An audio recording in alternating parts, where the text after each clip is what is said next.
Good afternoon. This is the regular meeting of the Board of County Commissioners. It is Wednesday, July 22nd at noon. It is nice to return where humidity is 22% as opposed to 82%. For those of you from the South, I don't understand it. We are just in New Orleans at NACO. So the answer is I can, and I appreciate the interruption. This is the best we do. So it's a meeting room. There's also a meeting room next door, which also has piped in sound. So Maybe it'd be easier to hear in the other room.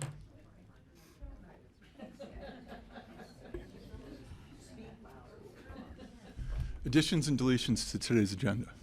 There are no additions or deletions to the agenda today. Public comment unrelated to today's agenda items. Unrelated to today's agenda. Excellent. Please. Do I have to turn it on, or is it on? It's on. You're good. Okay. My name is Lara Whitley, and I'm a local citizen. I'm a former airport worker, and I serve at the pleasure of this board on the Airport Advisory Board, or Committee, but I'm not representing the AAB today. I'm here as a citizen. The subject is employee parking at airport, which was discussed in your work session last week. I did not attend, but I watched online. I would like to let you know a few things. Airline workers are not permitted by their employers to speak publicly. So as a former worker, I am lending my voice to provide some context on the work environment and advocate for why they need free, adequate, and on-site parking. Airport workers are essential workers, like nurses, ambulance drivers, and teachers. If the community wants the airport to function, then we need airport workers to safely serve the passengers and bring the planes in and out. The work environment is high pressure. At the jobs, with the demand we have on this airport, the stakes are high, as is the stress. The environment of the regional airlines they function on a punitive demerit system, so you get points if you're late to work, for example. There is zero tolerance for being late. The wage is $20 an hour. It's not a livable wage. In fact, it's 23% below livable wage for a single person with no kids.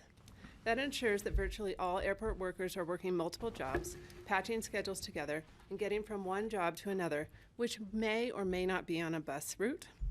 Carpooling is near impossible when you work with different people at different workplaces. The schedule changes monthly and operates at times outside of RAFTA's operational hours, which I believe you all are aware. There were two discussions on the table at the meeting. One was, should the number of parking spots for employees be reduced? To do this is to create a horrible game of musical chairs, where you don't know if you can get to work for your shift. Would you ever imagine this imposition on a worker at the hospital, for ambulances, or at the schools? Any limitation on parking is a hardship. Charging employees for parking, point 2. Previously, I mentioned the unlivable wage. Any parking fee is a hardship. We need to make it easier on our airport workers, not worse. I recognize that there are a finite amount of parking spaces in the parking lot in an airport that sees what I believe are more flights per day than any other airport in the Mountain West. But a solution has to be collaborative and take into account the very nature of airport work and the needs of essential workers. Here are some things I heard y'all say. Patty, it's not a matter of us needing revenue. Francie, I don't want to charge employees for parking. Jeffrey, pay employees $5 a day to incentivize parking at Brush Creek and take a shuttle. Ted, employers can validate parking per shift to keep honest folks honest. These are the ways that address parking while supporting your airport workforce. I hope you keep moving in this direction. Thank you. Thanks for your comments. Additional public comments unrelated to today's agenda. Unrelated to today's agenda. Please.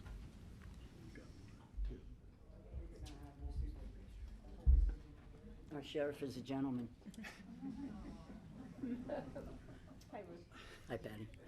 I brought this up last week, last time I was here, and I'm bringing it up again because the housing at 240 Silver Lode by this gentleman is slap in the face to the whole neighborhood.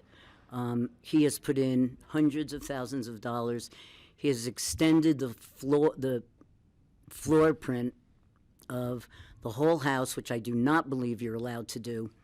And the money he puts in and all the workers and all the new products and on, the deck is ugly.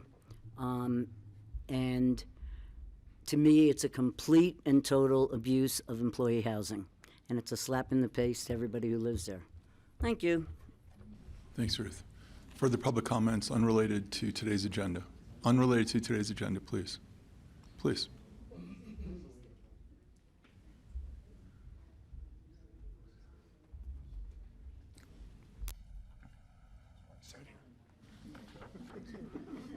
What service?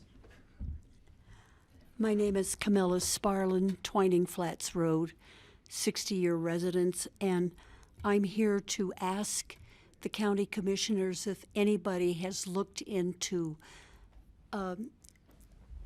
the situation with elk and human collisions on Highway 82 by using sensors and backing it up with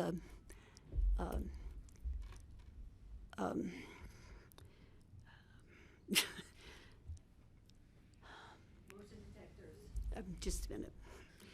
Backing it up with solar motion sensors. Has anybody looked into that? I've brought it up several times, and I've sent papers, and there was an article in the paper. Has anybody looked into it? You have? Well, we don't usually in public comment have a back and forth. We just take your comments. but Okay, I well. think we can follow up on it again. I know Okay. we've talked in the past, so. And I know that the problem with animals crossing 82 is up and down the entire highway, but if we could focus on the airport area, which is most critical, and if I can help anybody in any way, I know that you have a quicker inroad with the CDOT than anybody else, so they should have been on this years ago. But if we could get something going by this fall, and if I can help you, thank you for your time. Thank you. So, online. So, in the room, last call, public comment unrelated to today's agenda. Please approach the mic.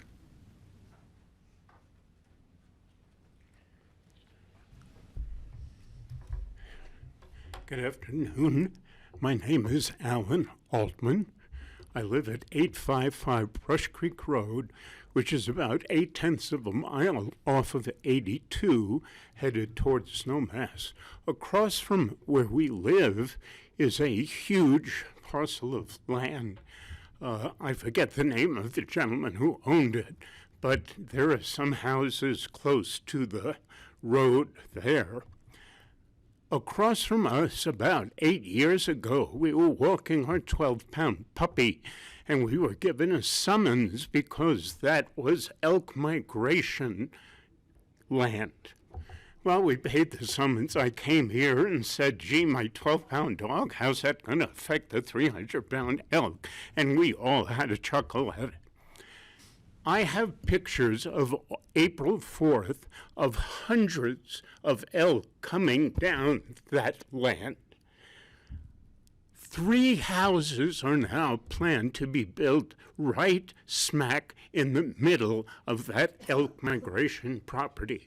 1 house has already been built. It's right on the edge. And I was a little upset about that, but didn't complain because it was on the edge of where the elk migrate. The next 2 houses are closer to 82. They take up a huge parcel, each one, huge parcel of land. And I go to county planning and I say, how can we allow houses to be built right smack in the middle of elk migration territory? And I have the pictures to show you of hundreds of head of elk being in exactly where these other 2 homes are planned to be. So we need to stop this. Thank you. Thank you. Thank you. Good for you. Thank you. Point of So final comments unrelated to today's agenda, and Jeffrey? thank you. Thank you. You don't have to thank you, Michael. Hi, everyone. For the record, my name is Tony Kronberg, and as most of you know, I've been working on transportation and Highway 82 pretty full-time for the last 2 years, and I wanted to give you an update on Smith Hill Road. And within the last 2 weeks, there's been some traffic that has been out of control at Smith Hill Road. I live in Snowmass Canyon, and coming up Valley, in the high-speed lane, cars were parked there to make a left-hand turn to go across to Smith Hill Road. So we had 2 lanes of traffic trying to get across Smith Hill Road. Then also what's happening is that drivers now are taking upon themselves, they've created their own Michigan left-hand turn, which is about probably half of a mile up the road, which there's a little ranch there, and they're taking that road and coming back down again. And then there was another T-bone accident about, I think it was June 25th, for a car trying to come up Smith Hill Road to go over to Cozy Point Ranch. So I gave Jason Smith, who I've worked with, as a volunteer lobbyist is probably the best way to put it, about what can we do about Smith Hill Road now. So he is going to send up a team to take a look at it to see what we can do now before the Michigan left-hand turn, which is also known as an R turn or an earn turn, what we can do now so that we can protect lives and safety. They're going to reach out to your county engineer, Andrew Knapp, also Michael Buglione, our Pitkin County Sheriff. And then the second thing that I wanted to update you on is I wanted to, again, thank you very much. And this, we have a whole room full of people here, basically from Brush Creek, is that Pitkin County now owns Brush Creek Park and Ride. Most of you know that I have been working diligently on a gondola from Brush Creek Park and Ride that goes to the airport, then to Buttermilk, the Truscott Golf Course, goes to downtown Aspen, a leg goes to Highlands, and a leg goes to Snowmass. And I want to thank the Board of County Commissioners for approving the airport layout plan, which has a space reservation that's large enough for a high-speed gondola. There are also 2 other committees that have formed to study the gondola. And I'm not at liberty to disclose who those 2 committees are, but they have a lot more capital than I will ever have in my whole entire life. And then 2 things that we can look forward to. There's going to be a survey coming out and also a petition. And the survey is going to ask people what they think about the gondola from Brush Creek Park and Ride. And then I also reached out to CDOT just this morning and yesterday because of my concern about the lumberyard housing light.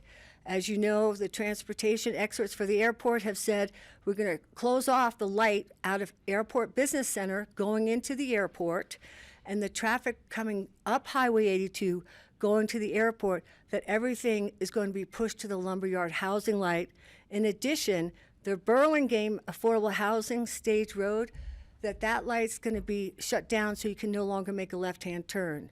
So basically I asked CDOT, I said, how can we push all that traffic into a new traffic light in front of the lumberyard? So there's still a lot more work to be done on it, but I just wanted to give you a heads up. Please wrap up your comments. Thank you so Thank much. you. That's perfect, 3 minutes, woo. Okay, thank you, everybody. And Thank you, everybody, look for the survey. so we're going to, from a decorum standpoint, we would respect that you do not applaud. Any further comments unrelated to today's agenda? Any further comments online? Seeing none, closing public comment. Commissioner comments. I'm good. Good, thanks. Excellent. First, we have one item on our consent agenda. It is the minutes of the July 8th meeting. Looking for a motion to approve the July 8th meeting minutes. You know, we just have somebody in the audience who says they can't hear, so I don't know.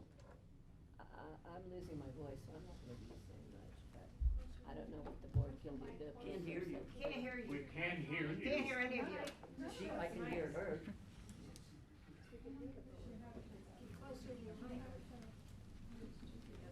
So I think we will turn up the mics if commissioners, anyone on the public, anyone presenting can please speak close to the mic so that it will amplify in the room. Thank you. We can hear you.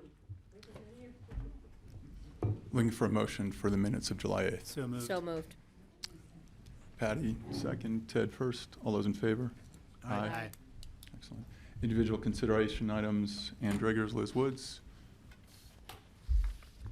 Good afternoon, Commissioners. Ann Driggers, Chief Financial Administrative Officer. With me is Liz Woods, Finance Director, Treasurer and Public Trustee, and Connie Baker online, stuck behind the mudslides in Newcastle. Connie's our Budget Director. So we're here today to present an informal resolution of the Board of County Commissioners authorizing a short-term interfund advance from the General Fund to the Airport Fund, providing for repayment within 1 year, and other details in connection therewith. Essentially, as you know, the airport project is a significant project for the county, and over this summer and into the fall, we will be starting work on the runway. There is potentially a timing difference between when we may receive revenues and specifically reimbursements from the FAA versus when we have to make expenditures. And so using a interfund advance from the general fund to the airport fund will help us set up for any cash flow issues we may have. Currently none are forecasted, but we wanted to be in a position that we didn't bring this to you when we needed to do it. So I'm going to pass it off to Liz and Connie to speak more about the details of it. Connie, can you pull up the general fund document you were talking about earlier?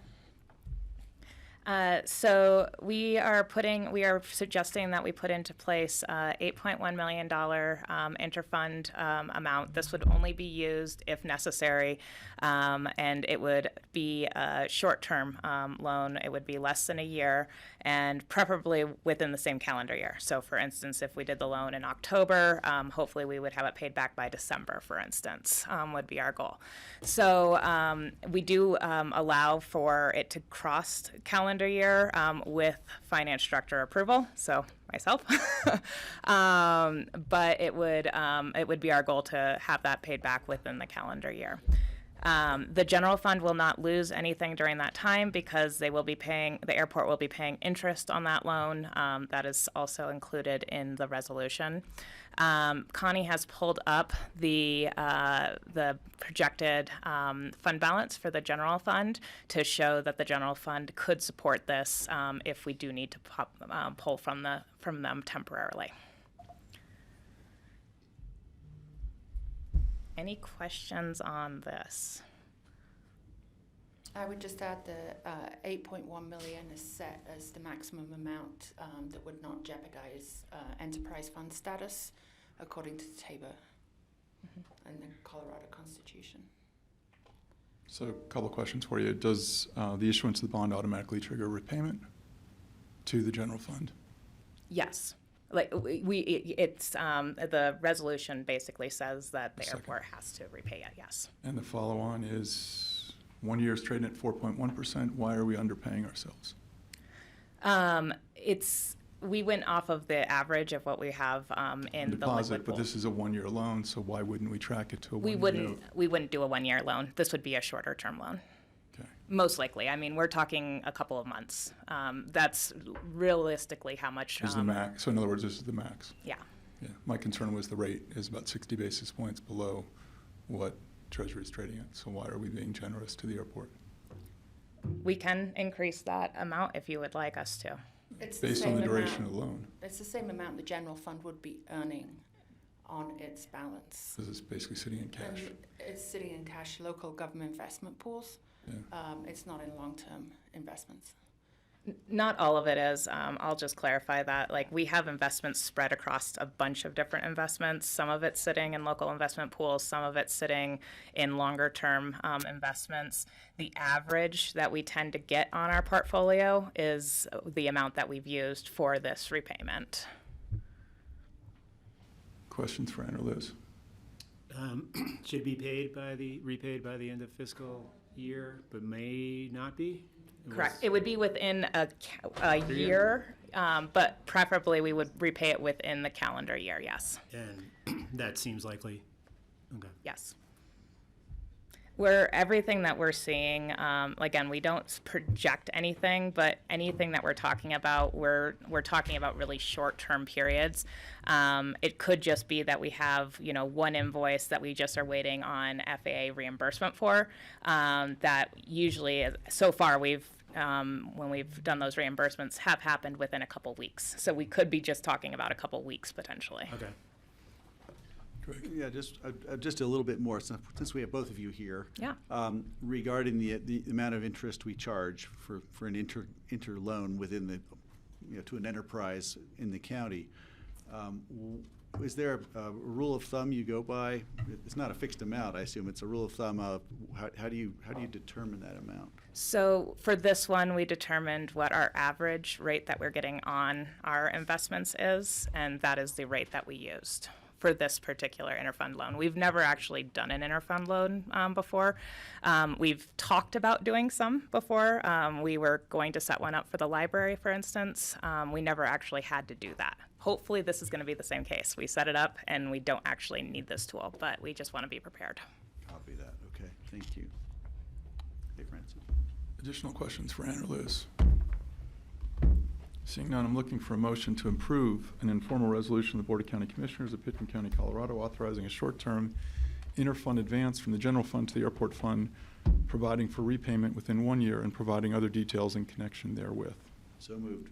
Greg? Second. Ted? Further discussion? Seeing none, all those in favor? Aye. Thank you. Thank you. Thank you.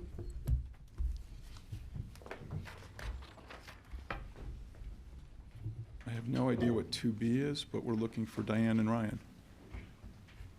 I'll just stick over here. Can I Yeah, don't go far. get elevated? After a year, you're already looking for promotions. Right? I like it.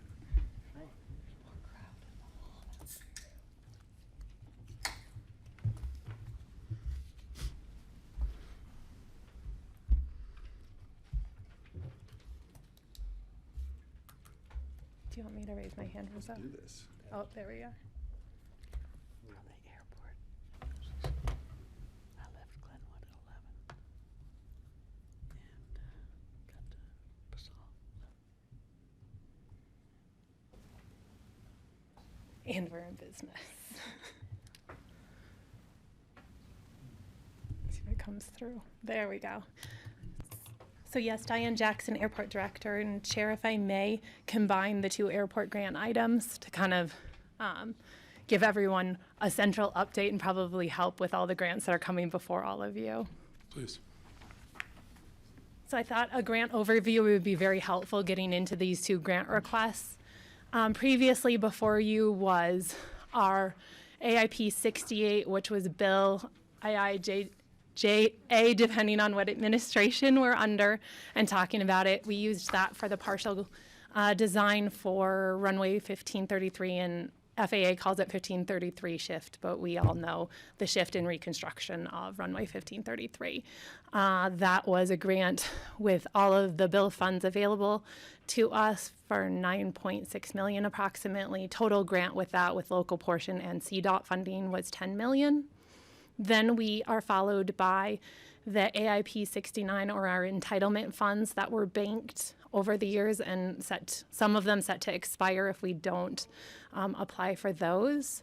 And that is the partial grant before you on item 2, I believe, for $2.1 million. That will go toward the design again with Kimley Horn for the runway shift. The FAA portion is $2.1 million. CDOT has $55,000, which was approved under a separate grant. If everyone recalls, we brought a grant of $530,000 approximately for them. CDOT does cap our entitlement grants with them at $250,000 a year. However, we were able to capitalize on our bill funding because they did not have a cap on that, which meant we got roughly double what we normally do in a year from CDOT. So that was tied back to the bill grant plus our entitlement funds, just to kind of ground everyone where we were. And then the following resolution before you, item number 4, is for approval to apply for and accept up to 50 million, and we do have a few errors. Thank you, Chair, for finding a couple of those that I'll point out when we get to that item.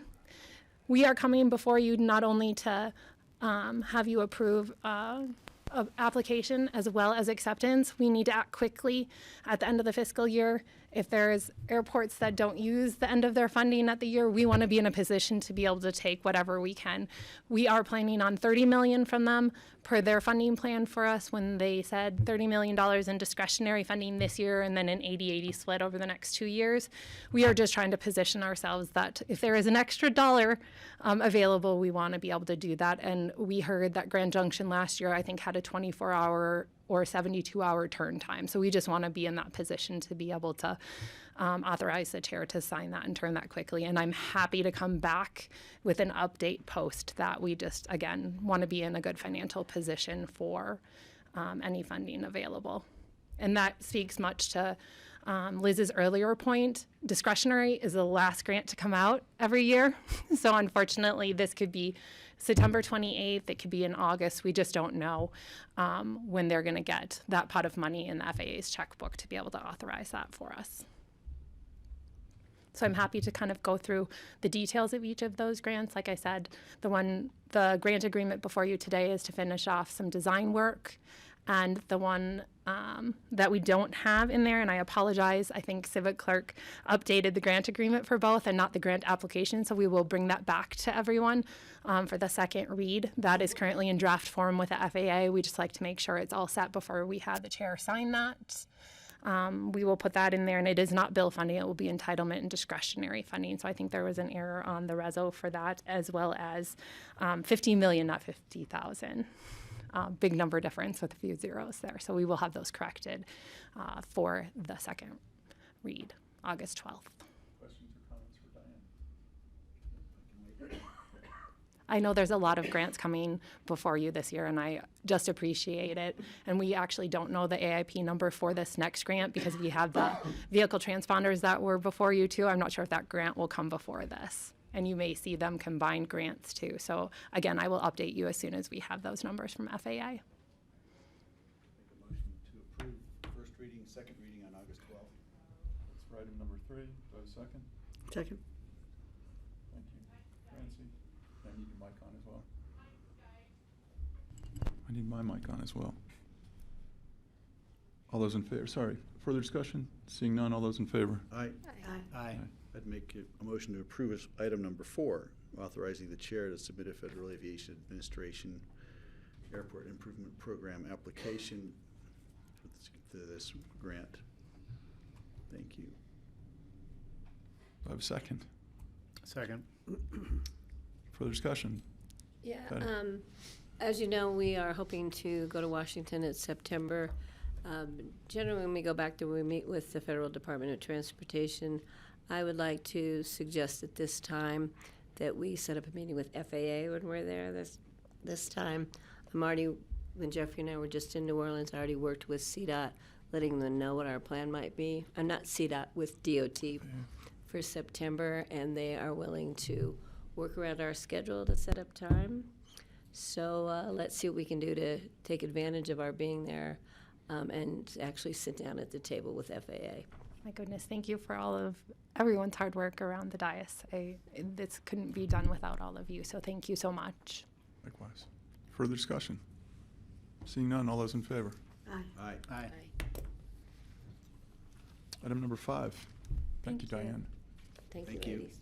I'm just going to You're not continue to going sit here. Yes. Just stay. Connie is, like she said, she got kind of stuck down valley, so she is online to help us get through this item. And Anne Marie is here as well. Yeah, good afternoon, Board. Connie Baker, Pitkin County Budget Director.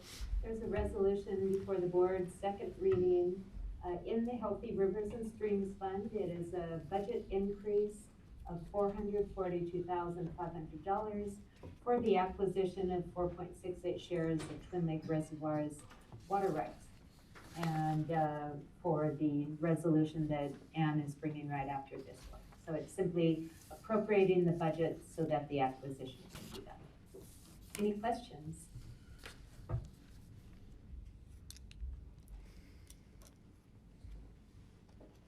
I still don't understand that line. So in the AIS, there are other eastern slope water rights associated with its shares that can potentially be traded for additional water from the western slope or leased to other water users. How does that pertain to this acquisition? Sure. This is part of moving into the next agenda item. They're sort of a package. But with the Twin Lakes shares, the majority of the water is coming from the Roaring Fork Basin. Right. But there are some other water rights that accrue to Twin Lakes on the eastern slope. Right. And so those are also associated with the shares. So, for instance, this year, with the water we already purchased, That we was had eastern. about 50 acre-feet of Roaring Fork Basin water. But there's also 15 acre-feet of what we call native water on the other side. And it is possible to either trade within the company so that somebody else gets more of they take more native water and we can get some of theirs, or lease it. So there is some potential for maneuvering with what we call the native water. I thought it was a Fountain Mutual piece that was placed in here. No. That's where I was like, Oh, no, this is all part of the Twin Lakes water. thank you. So this is because, to follow up, it's hard to get the water over there, back over here once it's already there. Yeah, you'd have to pump uphill, so no, Right. yeah. There's no transbasin diversions that go the other way. Correct. Yeah. So really, it's trading on paper. Yeah. And so then we would take a little more this way. It probably would not, if we were to do something like that, it wouldn't be a one-for-one trade, but it would give us some additional water or income on that. And then just to jump into, or do you want to handle Connie's resolution first? These are second readings. We've got to open up the public comment, okay. so we're going to stick with one resolution at a time. Patty. Yeah, I just want to make a general comment, is that, so the public knows, the plumbing in regards to water rights, especially on the Continental Divide, up the path in the either side, is very complex. It's not as simple of you turn on this faucet and the water goes here. It's very complex, very confusing at times. So this is an amazing accomplishment for Pitkin County, I believe, after my years of service, to be able to actually purchase water that will remain on this side of the Continental Divide in perpetuity, to keep rivers in our section, the Roaring Fork particularly, as much water as we can find and give to the habitat, to the community, et cetera, recreationalists, especially to the habitat, to ensure a clean and healthy river system. So I want to thank staff and the Healthy Rivers and Streams Board for helping us move along into accomplishing a much long-time goal that we've had to keep water in the Roaring Fork River. So any questions regarding budget? Sorry, I did skip into number 6. That's my error. Any That's all questions right. regarding budget? Opening up for public comment regarding budget. Kristen Neff online.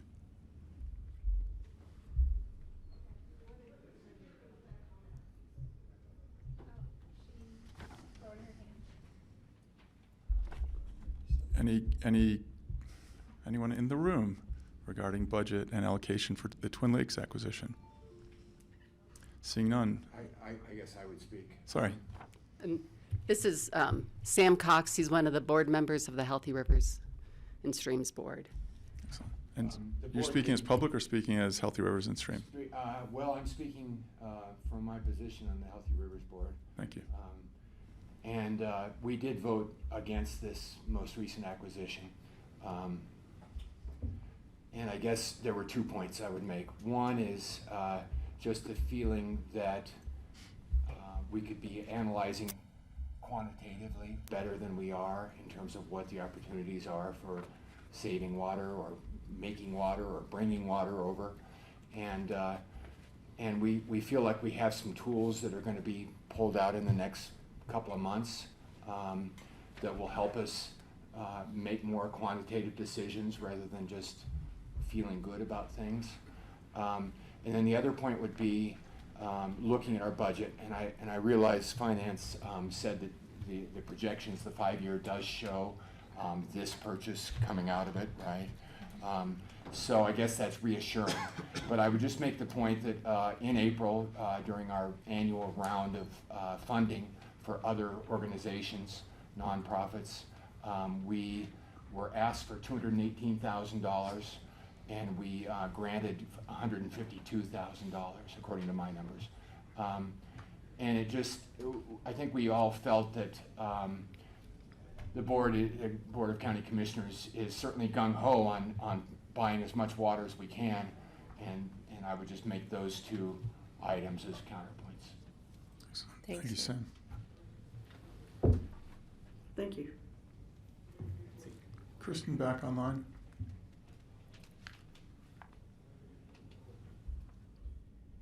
Kirsten, the floor is yours. Hi, can you all hear me? Yes, please. Great, thanks. So I am chair of the Healthy Rivers Board, and like Sam, I'm attending today to make a comment on trying to explain the Healthy Rivers Board position on why we don't feel that we can recommend this purchase at this time. And I just want to frame it quickly. Ultimately, what we all care about is river health.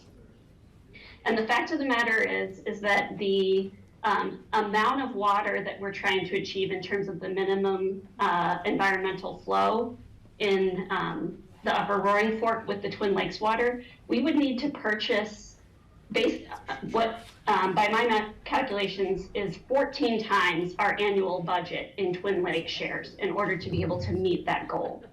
So obviously that is not doable financially. And the question that our board has been wrangling with is, what is the marginal value of additional shares beyond what the purchase that we already made? You know, what is that incremental additional river health that's brought for this $442,000? And we don't currently have a good way to answer that question. And so that's really where our lack of recommendation is coming from. And moving forward, I think our board would like to work with the BoCC to better understand that given the serious budget trade-offs that we're going to be facing, should we continue to purchase water at this high price tag, given that there are potentially other ways to keep water in the Roaring Fork at potentially a lesser cost, and the fact that we have serious water quality issues we're dealing with in the upper Roaring Fork with Lincoln Creek, that the more money we spend buying water, the less money we have to address some of these other issues. Thanks. Thank you. Further comments in the room or online regarding the purchase, item number 5? Seeing none, bringing it back to the board. Additional board questions or comments for staff? Greg? Yeah, I think when we discussed this last time, I want to thank Sam and Kristen and the others on the Healthy Rivers Board for their concern and for paying attention to this. At the last meeting, I asked when we can have a joint meeting with Healthy Rivers so that we can understand it, because I think there may have been a misunderstanding that it was more concerned about the money than taking money from the Healthy Rivers budget in order to buy water rights, and I don't believe that's the case. What I'm hearing when I speak to Healthy Rivers Board members is that no, it's not about the money. Of course, a budget's important, but we also want to make sure we know what we're buying and we know this is the best bang for the buck. And so I think this is a good time to bring in and have a meeting with some experts that we have on both their board and consultants that we use, so that we understand this better and the Healthy Rivers Board understands it better. My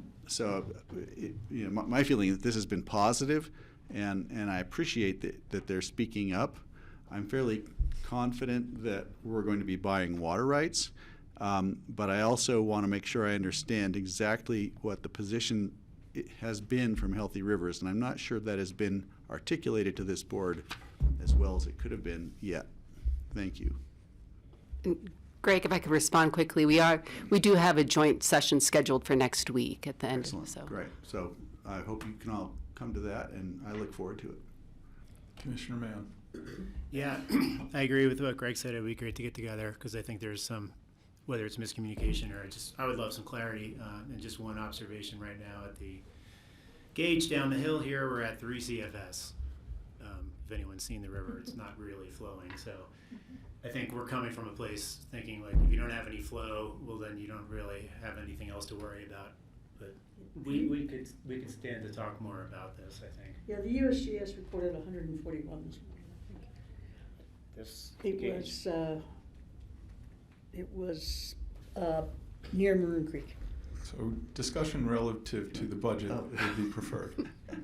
Greg, if it's relative to the budget, Well, please. it's relative to the importance of the issue, but it's an anecdote, and I apologize. I'll let it go. Any questions for our finance team? Seeing none, I'm looking for a motion to approve a resolution of the Board of County Commissioners of Pitkin County, Colorado, providing supplemental appropriations to the 2026 budget and amending the 2026 budget for water rights acquisition. So moved. Patty, Second. further discussion? Yes, if I could. Is there a sense of urgency around this? Could we possibly continue this to next month, for instance? Is there a deadline? Are we concerned about losing the opportunity? I'm just wondering if we could possibly table this in some form until we have had a more thorough understanding of the concerns of the Healthy Rivers Board.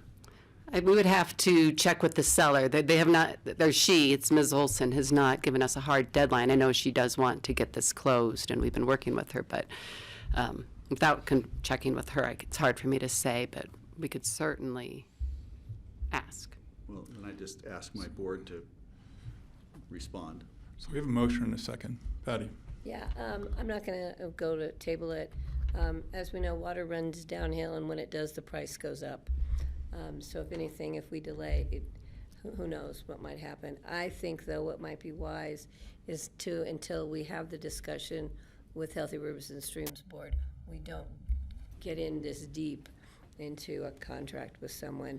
And since it's next week, I think any other future opportunities that come forward, we will have had the discussion, will be better in alignment as to moving forward. Further board discussion regarding budget? Seeing none, all those in favor? Aye. Aye. Please do not go anywhere. Where's that? Thanks, Sam. Number Thanks, six, Kristen. and for Kirsten and Sam, Kristen. It's not 100. there is a Martin and Woods engineering report that I'm assuming was made available to the folks on the Healthy Rivers and Streams Board. Which, we have a lot. Martin and Woods engineering report regarding the Twin Lakes shares acquisition. Yes, the one I sent last week? Yes, yeah. So I think that would be healthy to go in front of the two boards before next week's discussion. Okay. Thank you.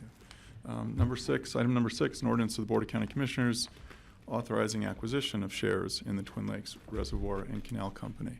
All right. so- Questions for staff or finance or financial staff? Again, this is a purchase of 4.68 shares from Charlene Olson, adding to the shares we've previously purchased in Twin Lakes. The purchase price is $441,000 plus $1,500 in closing costs. Currently, we are looking to close on or about September 5th, depending on when the documents are signed, but early September. The shares would yield about 3.5 acre feet, not including the native water that we discussed earlier. To visualize that, 3.5 acre feet would be enough to cover a football field in 3.5 feet of water is an easy way to look at it. I think we've already discussed the concerns of the Healthy Rivers Board, but if you have any other questions, I'm happy to answer. I'd be happy to make a motion. I'd be happy you to have to have a open. public hearing? I'd be happy to open up the public hearing, and if there's public comments either in the room or in line before I take a motion. Seeing no hands regarding the acquisition, I would entertain a motion. I will make a motion to approve the ordinance authorizing acquisition of shares in Twin Lakes Reservoir and Canal Company. Thank you, Francie. Second. Thank you, Ted. Further discussion? Seeing none, all those in favor? Aye. Aye. Kelly Thank you. Medina. Thank you, Anne Marie. Thanks, Anne Marie. Thank you, ladies. Kelly Medina.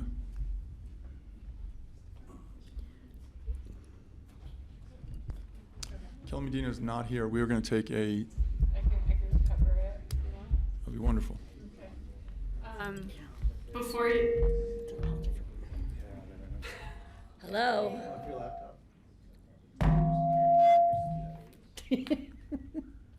How's that? How's this? Better? Okay. Oh, I don't have the agenda, but I'll see if I can get it and remind it. Oh, okay. So before you is second reading. This is for exchange an allocation from Delta County for our It's not what's in front of us. Isn't that number 8? We're at 7. We're on 7. Oh, I'm sorry. I was jumping ahead. Okay.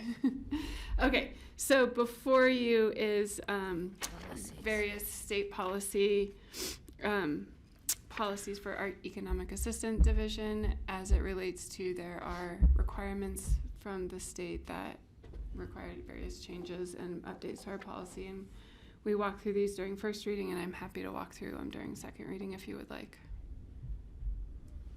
Questions for Kelly Medina or Kara Silbernagel? My question for staff will be alignment with HR 1 and where we sit. So are we going to do this again in 6 months? We follow this based on the state protocol, so it is up to the state of how these align or do not align with what will be coming down with HR 1.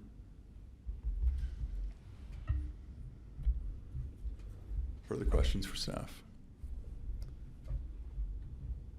This is a public hearing and second reading, opening up to those in the room, opening up online, closing public comment in the room and online, bring it back to the board for a motion. I'll make a motion to approve a resolution approving mandatory state policies for the Economic Assistance Division. Well, since it's mandatory, I'll second it. Okay. Further discussion? Seeing none, all those in favor? Aye. Aye.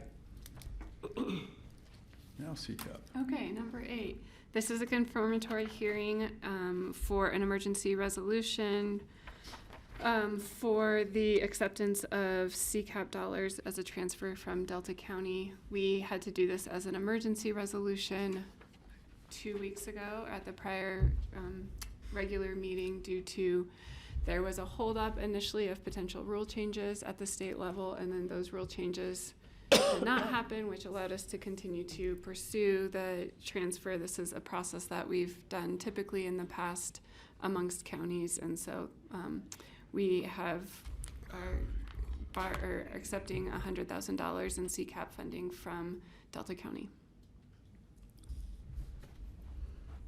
Any questions?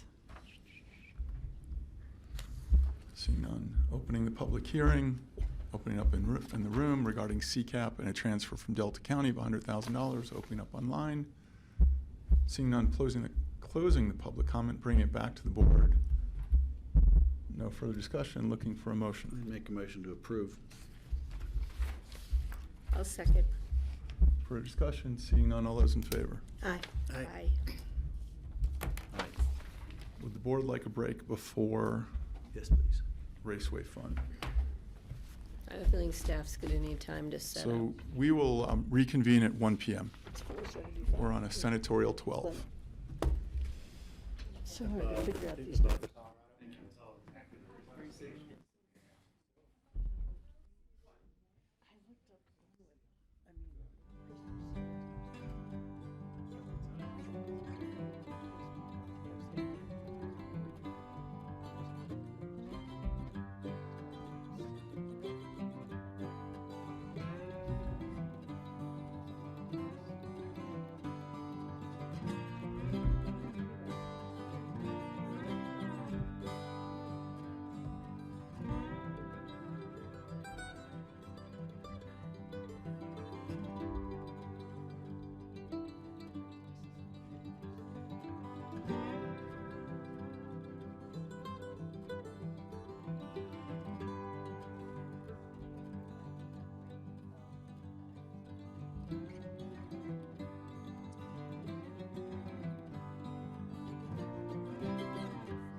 Good afternoon. This is the regular meeting of the Board of County Commissioners. Pitkin County, it is 1 p.m. We are on item number 9. Before we go to item number 9, a couple of housekeeping. We have room next door in the Roaring Fork room. We also have room on the 3rd floor in the Maroon Bells room. So if you prefer to seat or sit and not hover, that's okay too. But there's 3 areas that are being broadcast the meeting. So anyone want to go upstairs, 3rd room, it's awesome, great view of Ajax, but you're welcome to stay here. In terms of this afternoon, we have a resolution before us regarding Raceway Fund LLC. Franco is going to give a presentation. Franco Palumbo from Community Development. Chris, representing the applicant, Chris Benden, will give a presentation. We will then have board discussion or board comments or questions for both Franco and Chris, and then we will open up to public comment. I took one liberty. I asked Sheriff Buglioni is asked to do public comment, and I asked that he go first, so he is not at the end of a long list. We will take everyone's public comment today. I will repeat before we do take public comment, but please limit your comments to 3 minutes. Please keep it germane to the application. And so both Franco and Chris will review the application and the resolution that's in front of us. I will correct you as board chair if you stray from either the application or the resolution in front of us. And again, please, there will be a serious device in the front of the room that will display the 3 minutes. It will give you a warning at 2.5 minutes and a further warning at 3 minutes. I will then ask you as chair to please wrap up your comments, and I will say it politely and continue to say it until you wrap up your comments. But please, for the sake of your neighbors that are both here and next door, please keep your comments to 3 minutes. For those of you that have written them, 14 lines equals 1 minute, 52 lines equals 3 minutes. Thank you. Franco Palumbo with Community Development. Patty Clapper first. Yeah, you may have said this and I missed it, but after Franco does his presentation, the BoCC has the opportunity to question, and then we go to the applicant? We'll have questions for both staff and the After applicant there, okay. from the board Just want to before make we sure open. when he's done, we get a chance. Okay, thank you. Yeah, so public comment will be 3rd, basically. Franco. Great. Thank you, Chairperson Woodruff. Let me just get the slide presentation put up.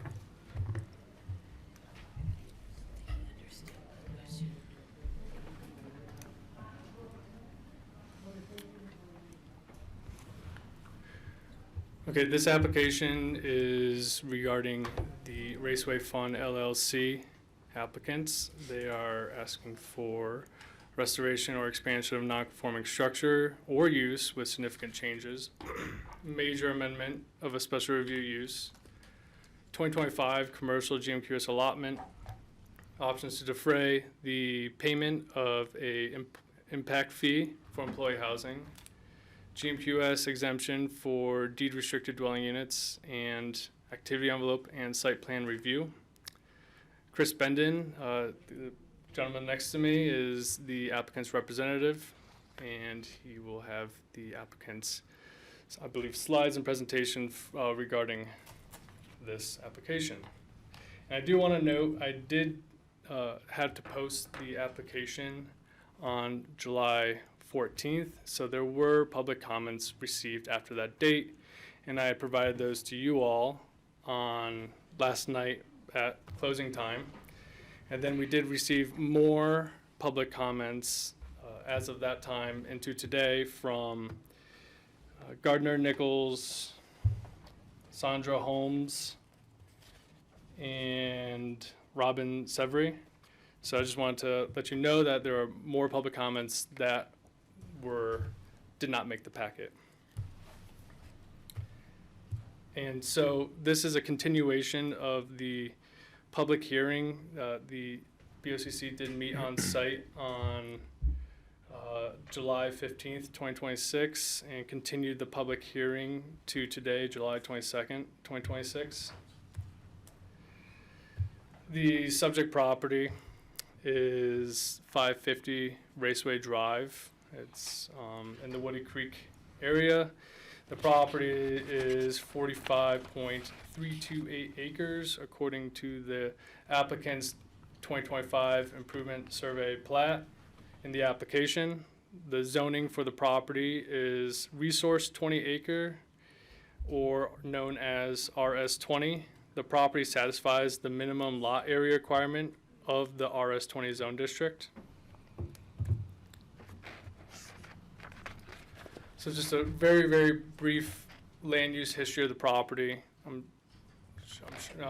The property has been around since 1963 as a automobile racing and various uses. In 1993, the Board of County Commissioners approved Resolution 93-134, approving an operation plan for the Aspen Raceway for the 1994 race season.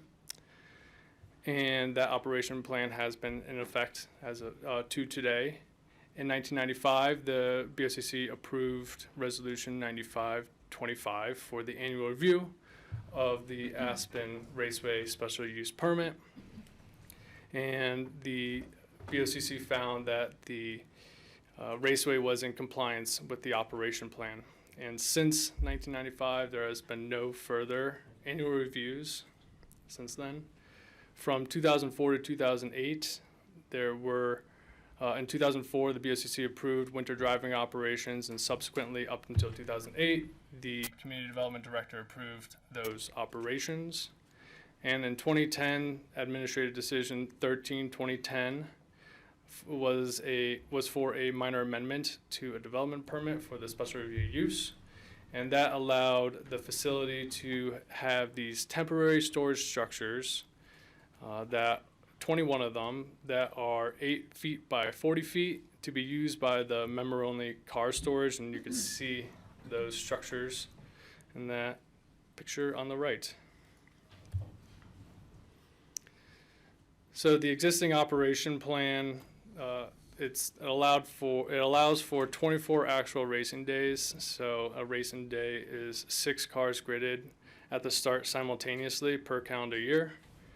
And there were specific times of day when and so of those 24 days, 12 of those days were for other groups, outside groups. 12 of those days were for the Aspen Sports Car Club.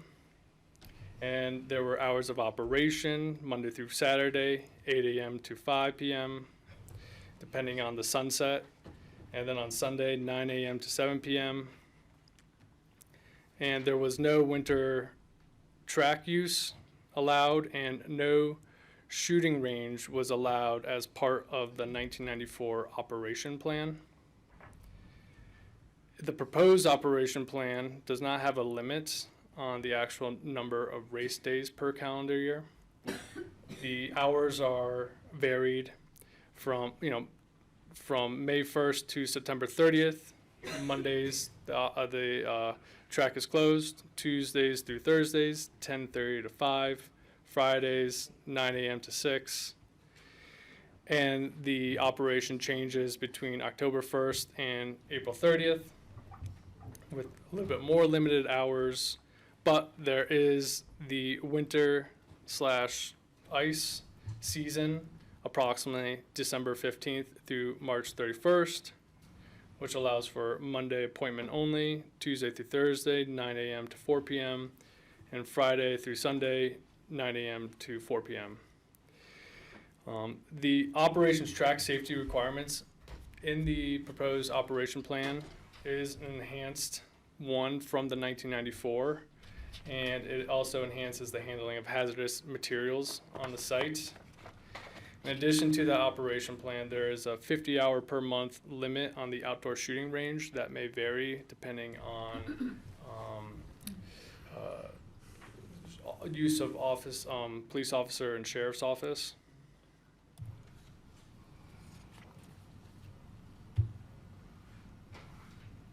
So on the left, you have a improvement survey plat of what's going out there. That's in the application from 2025. And on the right is the proposed activity envelope and site plan in the same orientation, north and south. The left includes the same, well, not the same, but a 1.1 mile racetrack, a go-kart racetrack, a clubhouse, There is a clay shooting range, but that, again, was not included in the 1994 operation plan. There is some scaffolding for a track marshal viewing platform, those storage containers I talked about, and a small fuel tank for vehicle refueling area. And on the right is the proposed, and that includes the realignment of that 1.1 mile racetrack, expansion of the clubhouse to 48,790 square feet, expansion of the maintenance building to 28,580 square feet, the 6 vehicle storage buildings with a build out of 156,600 square feet. The racetrack support structures is 2 structures which are 1,500 square foot each. The multifamily dwelling units that include 14 affordable units at 12,420 square feet. So the total calculated floor area for the property is 246,390 square feet with 1,760 square feet of decks and overhangs. The development request, again, the proposed is expanded clubhouse, an expanded maintenance building, vehicle storage buildings that are not temporary, a multifamily affordable housing unit, and the racetrack support buildings.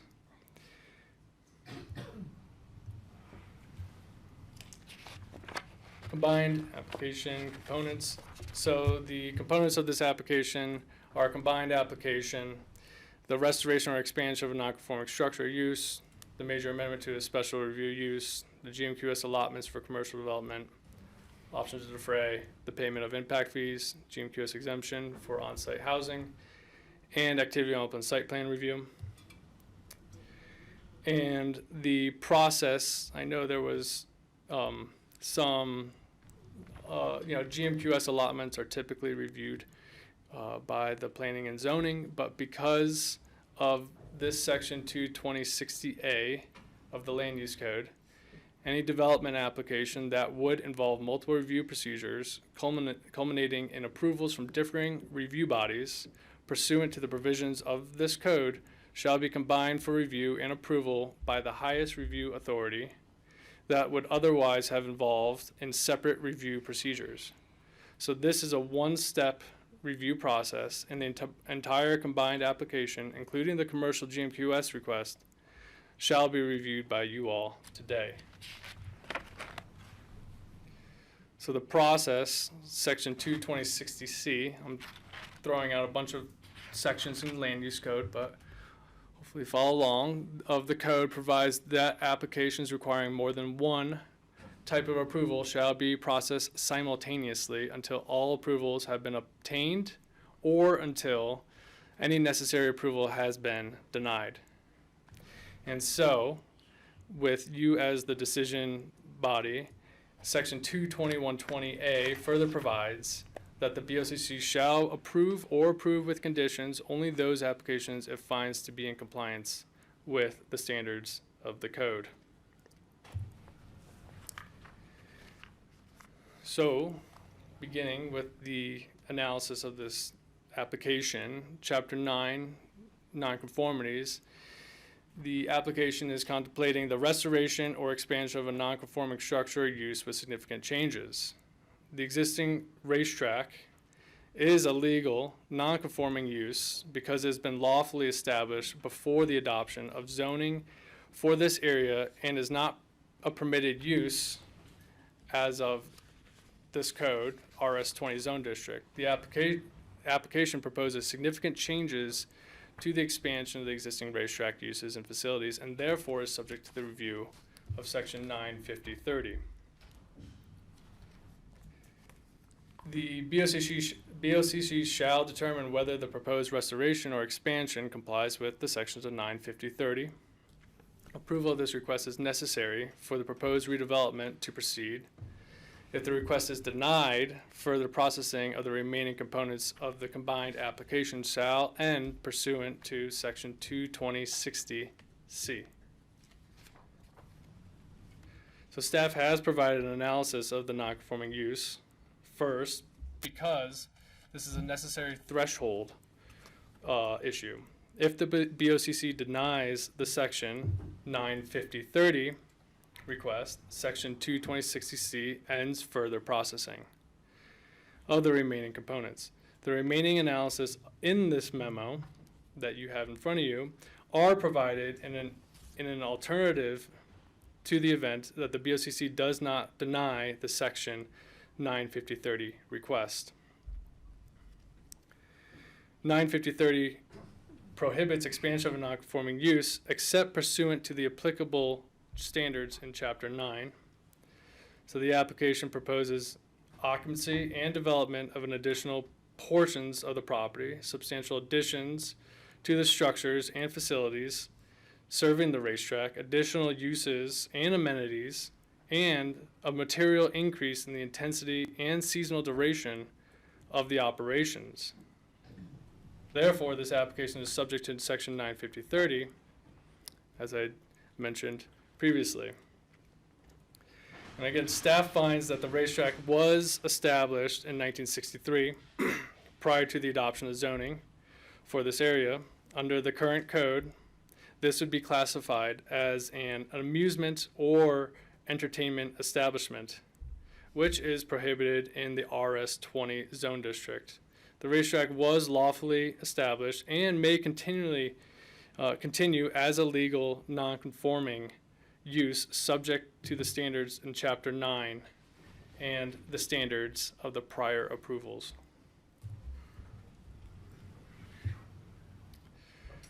The racetrack was again, kind of repeating myself, but I want to make sure we have it out there. The racetrack was a lawfully established use prior to the adoption of the land use code, and therefore is considered a legal non-conforming use that may require that may continue pursuant to section 930. And section 930 expansion states non-conforming uses shall not be expanded except pursuant to the standards in section 930.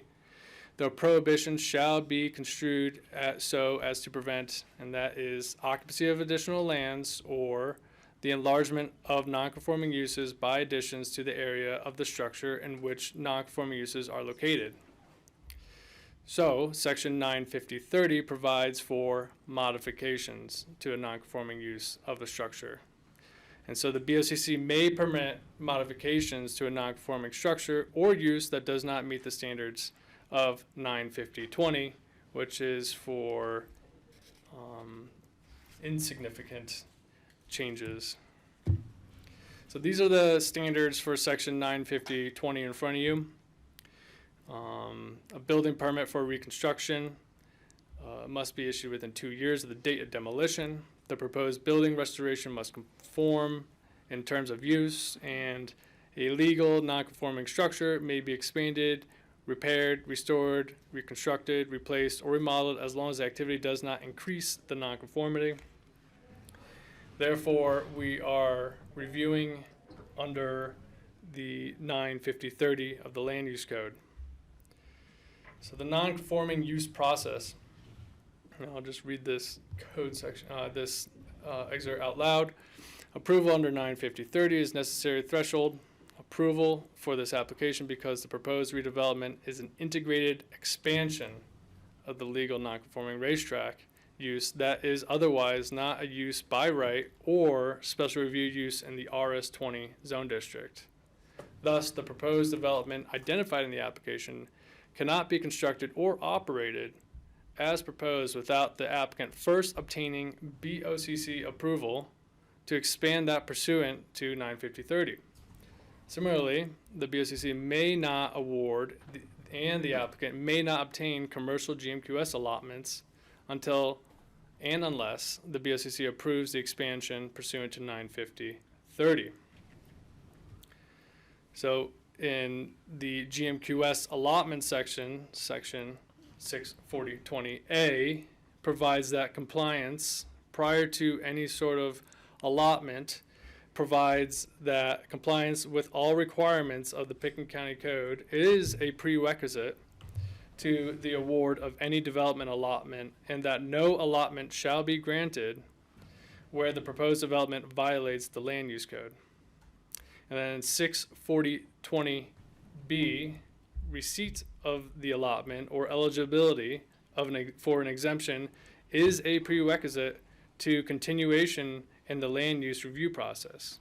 So, if an allocation or exemption is denied, any other land use applications that are pending for the property shall be denied as well. So getting into section 95030, the Board of County Commissioners may permit modifications to a non-conforming structure or use that does not meet the standards of section 95020, subject to the compliance of this code. So section 95030A, let me just get my notes here.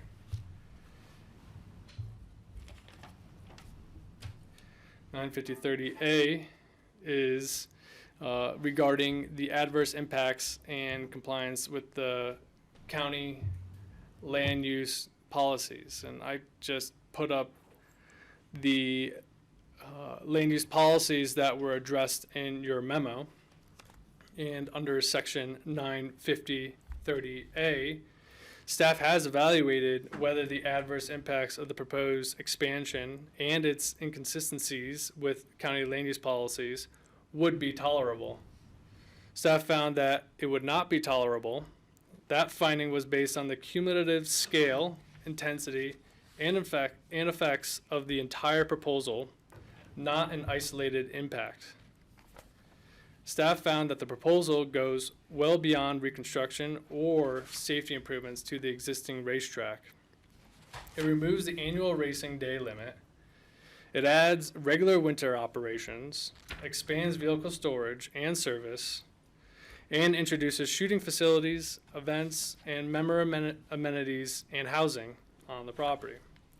Staff concluded that the approximately 214,000 square feet of above-grade development and the expanded year-round operations would create a materially more intensive land use pattern and change the rural character of the site. Staff found that the cumulative impacts would extend beyond the property. Those impacts include increased noise, traffic and deliveries, visual mass, vehicle refueling and service, firearms use, emissions, and on-site population on the property. Staff also identified impacts to nearby residential properties, the Rio Grande Trail, Pitkin County open space, staff and residential properties in the area. Staff concluded that the proposal would not be compatible with adjacent neighbors or the use and preservation of nearby public lands. Staff identified significant issues that remain unresolved or preliminary.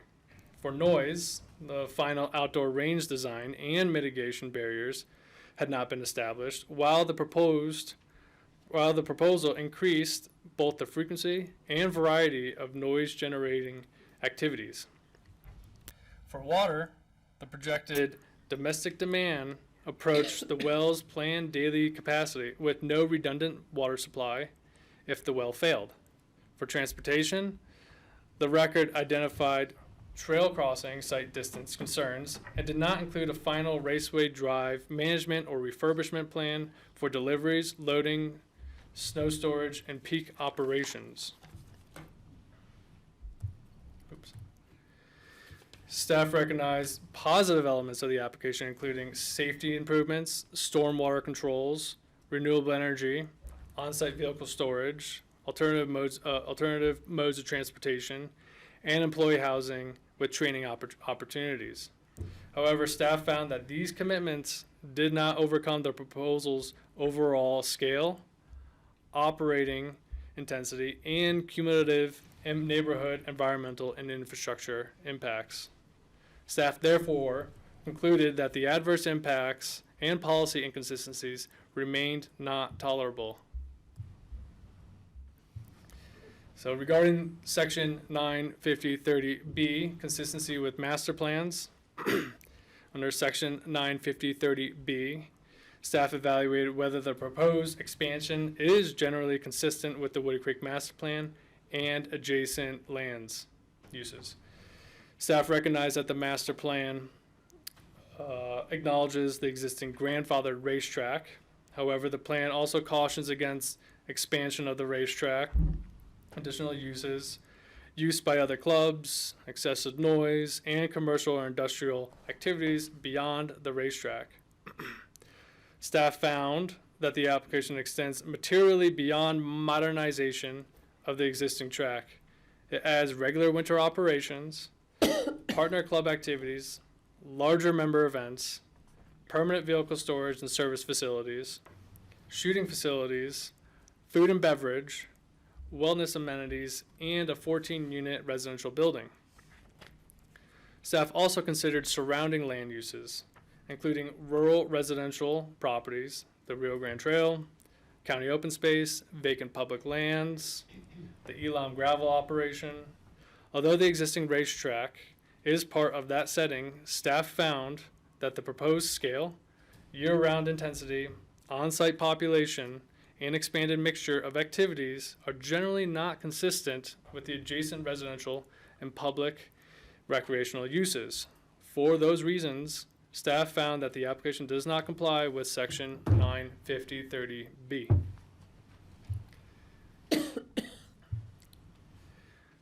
Section 95030C, building code standards, hardships or improvements to function and appearance. Under Section 95030C, staff evaluated whether the purpose of the development is to address practical difficulties or hardships associated with repairing or restoring the non-conforming use, or to improve the function and appearance of the existing structures.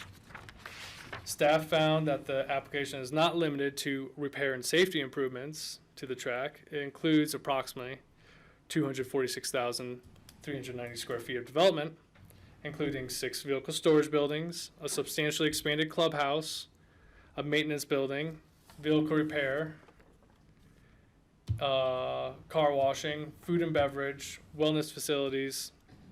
I believe those are paddle courts, indoor and outdoor shooting facilities, a gas station, housing, and related supportive facilities. Staff found that the applicant did not demonstrate that the additional structures and uses are necessary to address practical difficulties or hardships arising from restrictions on the repair, alteration, or restoration of the existing racetrack. Staff also found that the additional development was not shown to be necessary to complete the proposed track reconstruction or safety improvements, or to improve the function and appearance of the existing structures serving the racetrack.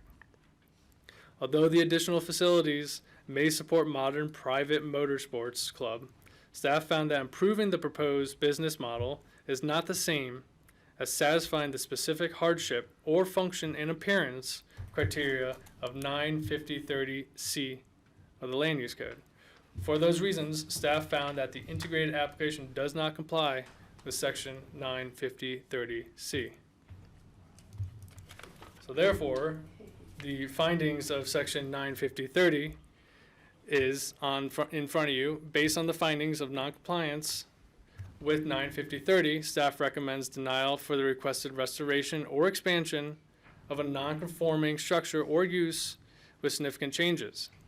Denial of the restoration or expansion of a non-conforming structure or use with significant changes under 95030 necessarily leads to denial and further processing of the remaining components of the combined application as required by Section 22060C. And those are listed 1 through 5.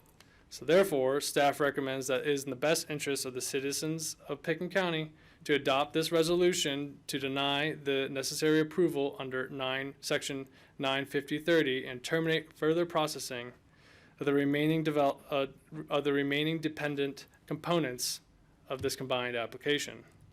I can take any questions.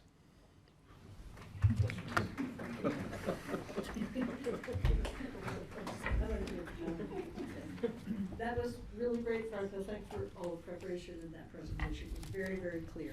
And, I really appreciate it.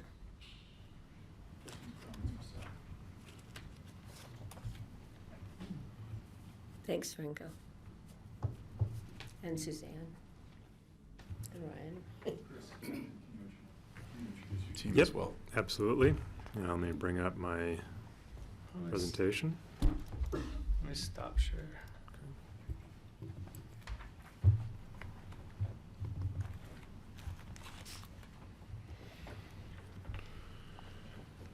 Okay, thank you. Good afternoon. Let me expand this to the entire page here.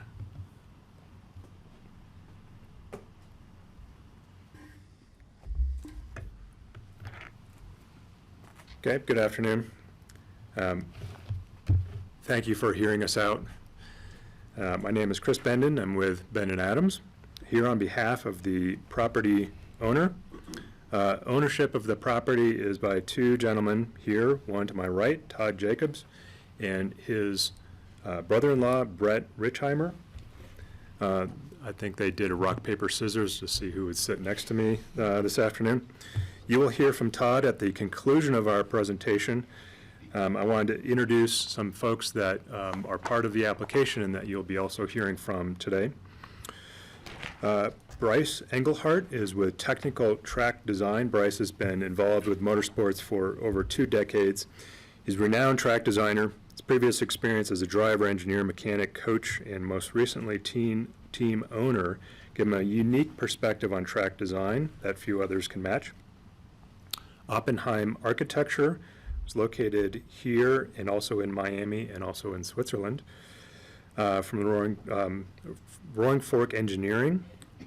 They are here local in the Valley Civil Engineering and Water and Wastewater Design. You will hear from Maggie McHugh and Richard Goulding today. Blue Green, from here in the Valley, is a local landscape architecture company. You will hear from Sherry Sanzone today. Scott Miller of Water Law, Roaring Fork Valley and Intermountain West. RTM Energy Engineering. They are a national firm. A lot of you may know components of their organization used to be known as BG Building Works of Avon, Colorado. They were subsumed into RTM. Stuart McGregor of Engineering Dynamics. He's an acoustical engineer. You will hear from Stuart today. SGM Engineering of Glenwood. Dan Coakley provided the traffic study and advised on transportation concepts. We are going to provide an overview of the project. We are not going to provide a point-by-point rebuttal of the staff memorandum. Franco did a good job of explaining all those points. We will point out code reasons for some of the choices that we made in the application, but I'm not going to dwell in code speak in this presentation. In many ways, this application far exceeds what a typical project provides, and we want to highlight that for you. You'll hear Todd speak about this at the end, but we are looking for a path forward, even if it's not this exact plan. We'll start with some history. Woody Creek Racetrack, as Franco mentioned, was first put into use in 1963. Prior to 1955, street racing in downtown Aspen was common occurrence. There was an emerging sport here and elsewhere and generates some of the more interesting pictures that you can find over at the Historical Society. The bottom right on this screen is Jean Gaylord driving a Jaguar XK120. Her and her husband owned the Norway Lodge here in town. Jean won her division in the 53 races. 1955, there was a ban statewide on street racing. Several enthusiasts ended up purchasing land in Woody Creek and built the track starting in the late 50s. This is prior to county adopting zoning. This facility is later known as the Aspen Motorsports Park. Come back to this, but it's important to see that there's been a recreation club here really from the beginning. Private in the sense that it was private property and you needed to be invited as a guest to go visit the property. But also lots of public types events and even ticketed events. Franco did a good job of reviewing the program. I'll just go around the site plan and highlight the buildings from you, starting on the far left. That is the 14-unit affordable housing building. Going clockwise, that is the maintenance building, also where the wastewater treatment facility and battery storage is located. Next, you see the clubhouse. The 6 buildings there on the upper right are the vehicle storage buildings. There's a racetrack, 2 racetrack support buildings, being a fueling facility and a track control building. Franco mentioned the total square footage, 246,000. I want to emphasize that 70% of this square footage is vehicle storage. I'd like Sherry Sanzone to come up of Blue Green to discuss the current site conditions and the design approach that the design team took for the plan. Sherry? Great, thank you. The site, I think everyone's familiar with it, but we wanted to highlight some key features of the site that really influenced our design process. As we've discussed, the operational facilities, they are limited. Cars are stored in container boxes, things are kind of put together with duct tape, and so that is definitely something that's been addressed in the plan. The track is very outdated. Asphalt is not in good shape. That's part of the improvements in repair that are being proposed. And essentially the landscape there is highly disturbed. There's been years of moving dirt back and forth, a lot of invasive species there. And so one of the goals, which is really admirable of this applicant, is to reestablish the native vegetation that was there in between the other programmatic uses. And then important also to highlight is the context for this raceway. We have Elam gravel pit, we have the flyway of the airport, Highway 82. It's not a pristine site, and we're hopeful that if this plan is approved that we can bring it back to a lot of the features that used to be there pre-development. So the original racetrack, what you see out there now, is really the heart of the plan. There's some amazing features of that, including these wonderful up valley views. And that really was the inspiration of Bryce and the team to use that track, add more vertical interest, and really enhance that racing experience. All of the other elements of the program are really fit around the racetrack, including the stormwater management. Taking advantage of all of the landforms that have been created over time there, also getting back to what used to be there pre-development was a goal of the plan, and you'll see that a lot of these buildings are tucked into those features. We've really maximized and optimized the use of previously disturbed sites within the property to site these buildings. And then also it's important to note that energy generation is integrated into this design. Solar panels on every building. I'm really excited about that. Again, the views are very amazing from this property. It's surprising, and making sure that the clubhouse, which always had the best view on the property in addition to some of the aspects of the racetrack, is returned in the new plan. And then we're using features that I think the board's familiar with. Other buildings have done this, green roofs, other types of techniques to really be able to push as much of the program down, create green roofs over top that help contribute to the stormwater quality and management on the property. So water reuse and stormwater, is a really an amazing part of the design, and we often ask clients, are you willing to go this far and do these kinds of amazing things? And these clients were all on board. So we have in the plan reestablishing historic drainages on the property, capturing all of the stormwater that hasn't infiltrated into the aquifer and returning that water where it needs to be. The idea of managing a 100-year storm over the typically required 25-year storm, and then also using devices like soil cells and things to be able to create the ideal context for trees to be able to grow and thrive. And we're hopeful that this could be a model for other developments within Pitkin County. The planting on the site, again, is highly invasive. It represents kind of a newer development of a sagebrush steppe. The plan here is to bring that plant community along instead of just adding plants and, making it look green. This would actually be a functioning ecosystem based on what was historically on the property. We're rebuilding soil so that it can support this type of community. We're doing this within the confines of the wildfire code and being as creative there as we can. Again, introducing native plants and over 300 new trees. And then also by just pushing this track down and pushing the development down, we're really optimizing what exists as the berms and other devices that are helping to mitigate views as well as noise. And mobility and access is important. It's not lost on us that this is proximate to the Rio Grande Trail, so having a trail system and a bike system that allows folks to connect to that trail, the comfort station, which is a part of the plan, would also help with that experience.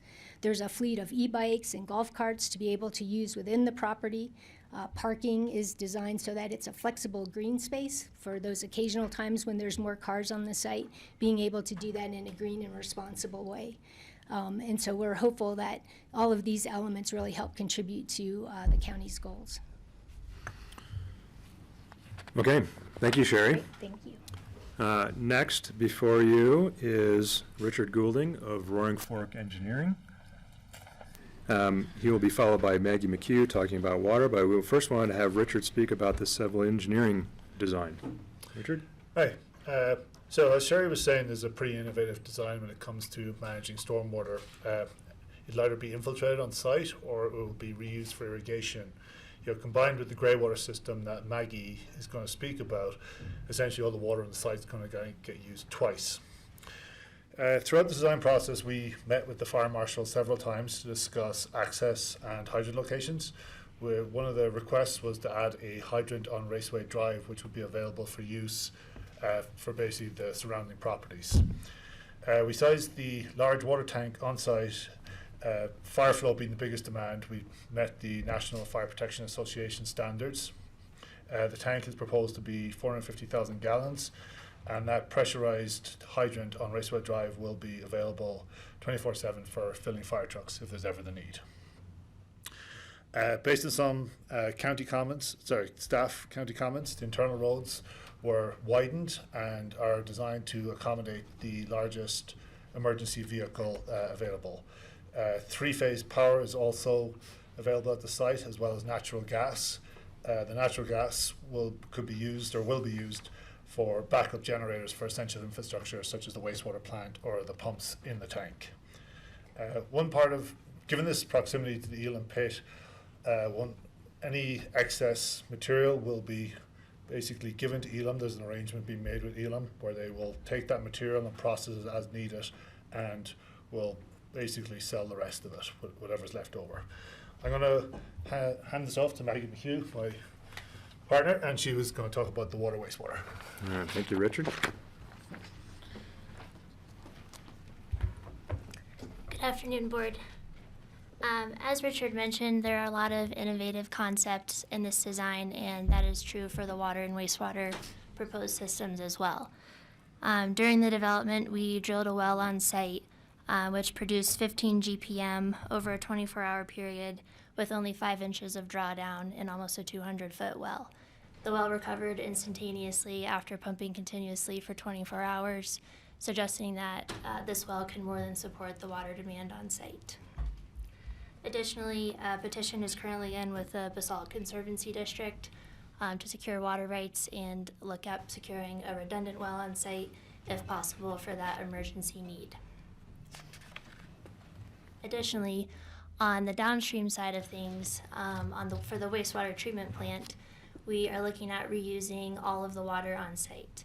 What that means is that instead of a traditional septic system that a lot of rural communities rely on for wastewater management, we were looking at a packaged wastewater treatment system, which would discharge to irrigation system on site, reusing all of the water extracted from the wells and returning it to the aquifer at the site location. During non-irrigation season, the water would be discharged to an infiltration gallery, which would then again return to the aquifer on site as well.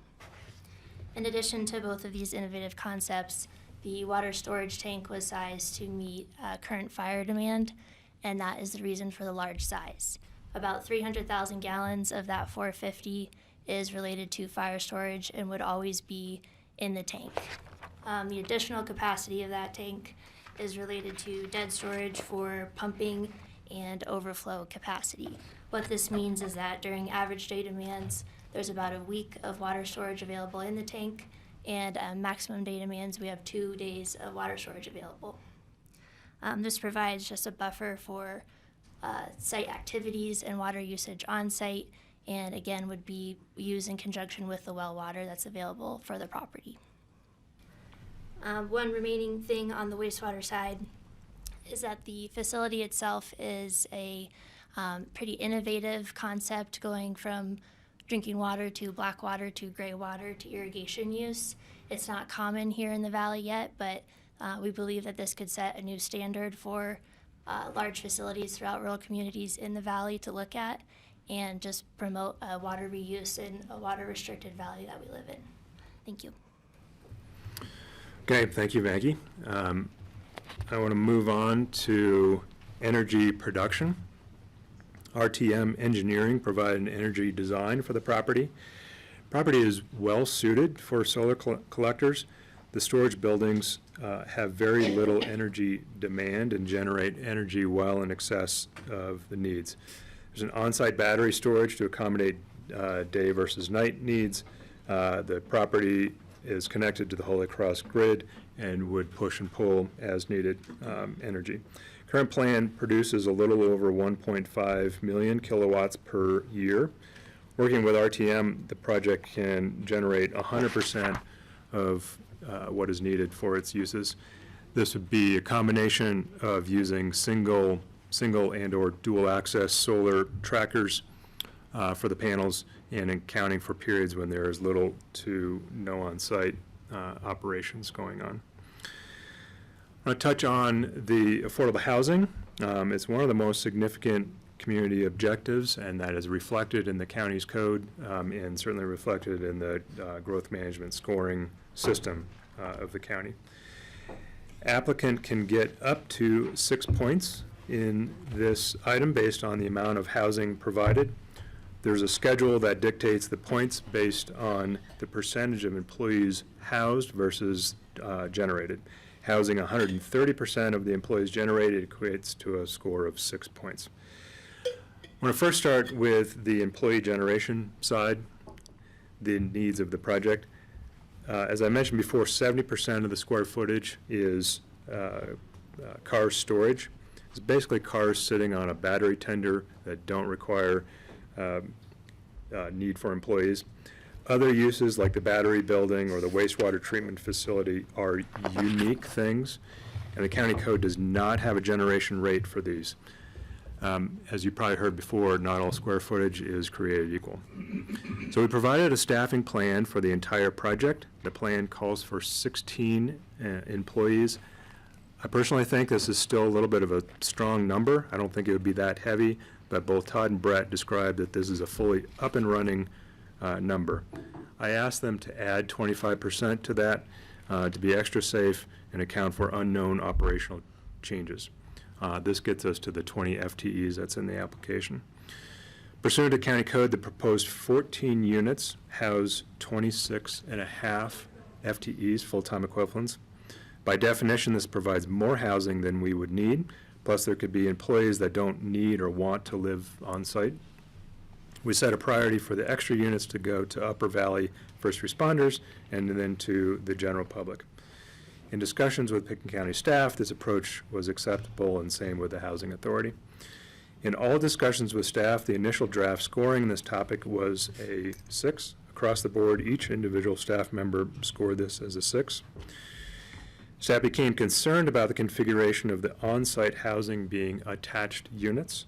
Speaking of staff on this issue and reflected in a supplement that we provided, we agreed that we would provide as much housing on-site as the BoCC would be comfortable with, and the remainder is either off-site housing or a cash in lieu payment. That was the amount of housing commitment would not change, and the score would remain a 6. It would have been easy to just state that the entire obligation could be met with a cash in lieu, equating to $26 million, by the way. However, we continue to think that it's good planning, and Todd and Brett know that it's good business practice to provide as many units on site as possible. When we discussed this with staff, they agreed that commitment represents a 6, and there's reflected in the staff memo. They were clear, however, that this is an issue that is entirely up to the BoCC.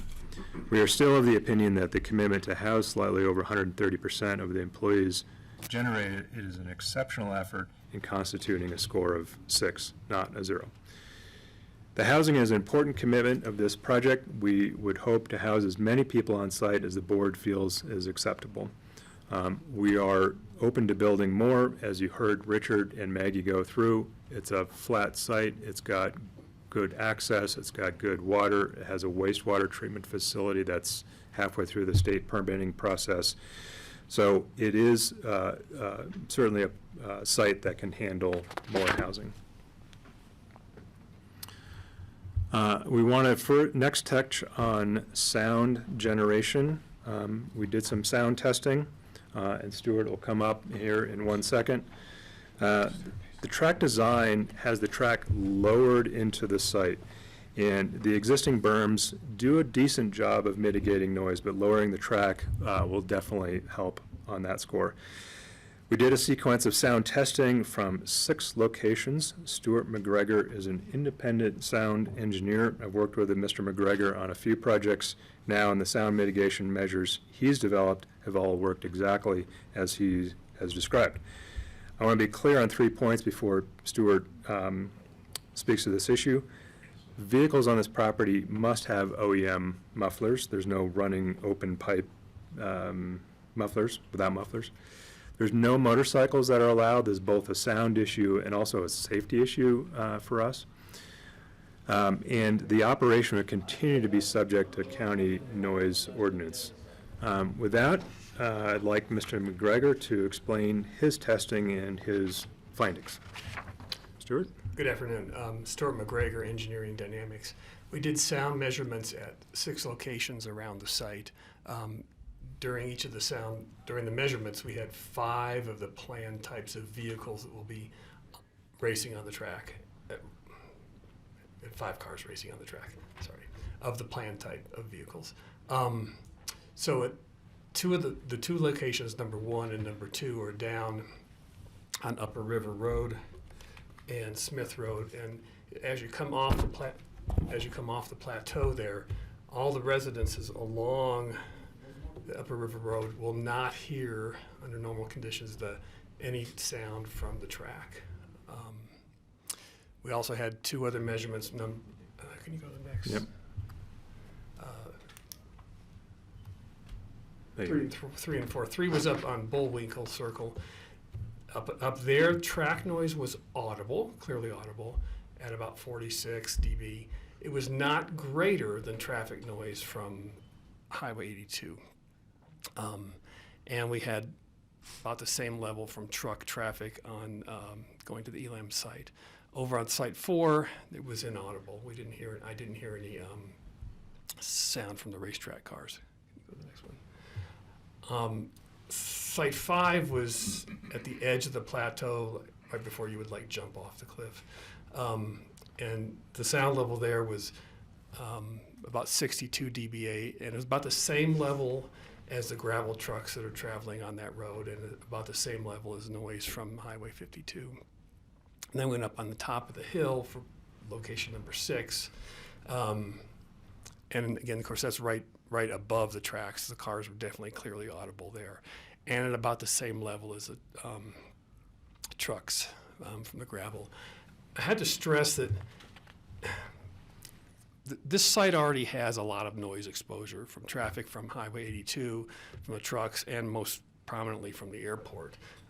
Noise from the airplanes going over this site is 4 to 8 times, or 30 to 40 dB higher than noise will be from the racetrack cars. So as the car, with the planned types of vehicles that'll be on this track, any kind of noise exposure is to the residents in the nearby area is insignificant or will be inaudible.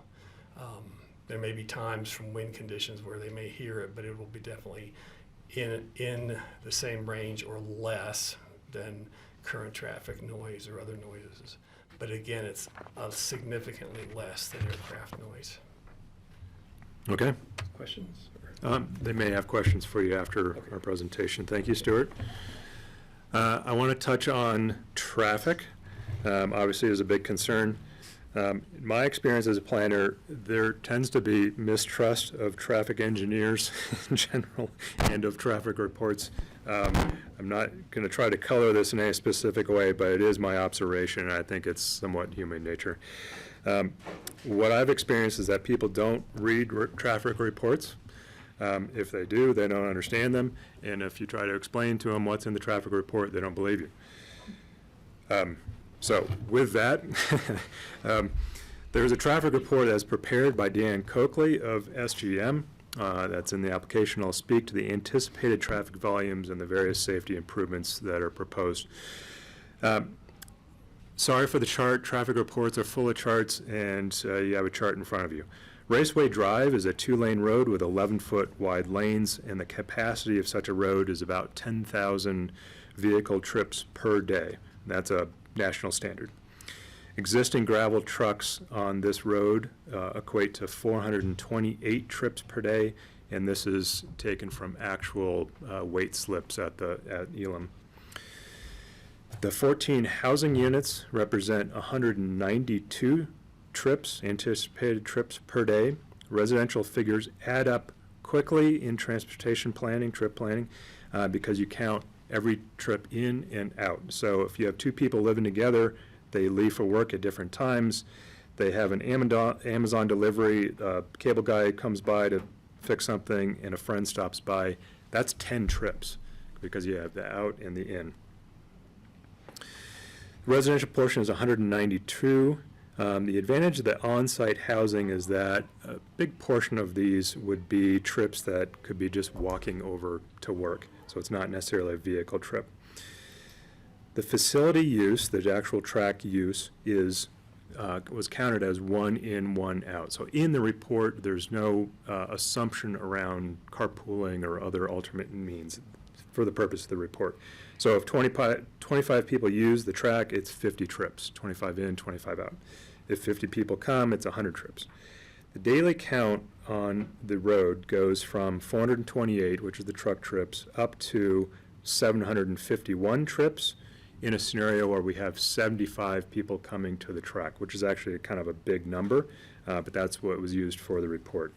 It's more, but it's nowhere near the 10,000. Traffic people also look at peak hour trips. Peak hour capacity of such a road and the intersections around here is about 1,500 trips. Peak hour is currently 48 trips and would increase to about 70 trips if we're having that full 75 people coming to the property. So from a pure data standpoint, there's not a capacity issue for the road or for the intersection.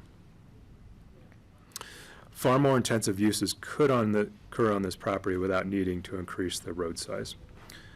As you heard us say, we were very intentional about providing car storage on site. The logistics for most tracks is the hauling of cars in and out of the facility, and storing them on site increases our square footage by quite a bit, but also dramatically reduces the car hauling trips and logistics. Okay. The safety improvements that are proposed in this application, and speaking with the county's Road and Bridge Department, there was need for improvement to Upper River Road, including a 3-way intersection where Smith Hill comes down, McLean Flats comes down, in Upper River Road as the northern terminus, so that 3-way situation there. And they really steered us toward that project. So we've committed a serious chunk of money towards this, together with impact fees that would be obligated. Many of these major improvements to Upper River Road could be accommodated by the racetrack approval. Safety improvements to be done by the applicant include sightline improvements at 3 locations. The McLean crossing of the Rio Grande Trail is a major priority for your open space and trails staff. The crossing at Raceway Drive is also a concern, and where Raceway Drive comes down into McLean Flats. For trail improvements, we started with your OST staff. Property doesn't support any kind of missing link in the trail system, nor does it really have an obvious transit connection benefit. Staff of OST turned us on to two items. First, the safely being able to cross McLean Flats if on the Rio Grande Trail. There are sightline impediments. Expert bikers tend to bombard that intersection and just shoot the gap. Novice riders tend to stop, or people that are not familiar with the area, they tend to stop, and this creates a little bit of confusion. Some vehicles stop, some don't, and that's how accidents happen. We first pursued a rapid flash crossing where you stop, push the button, and the lights go on. Road and Bridge is not in favor of that. They're very concerned about the potential for intermittent use. Expert bikers will probably still bombard that intersection. They're also concerned about traffic stopping loaded trucks that are coming up McLean, having to stop, not being able to start again, rolling backwards. So we went away from rapid flash, but did agree on sightline improvements for those three crossings. OST staff also turned us on to the Rio Grande Node Plan that describes various desired improvements for the Rio Grande Trail. We looked at two projects in the plan and settled on the Woody Creek Trailhead. This project would be 100% funded by the applicant.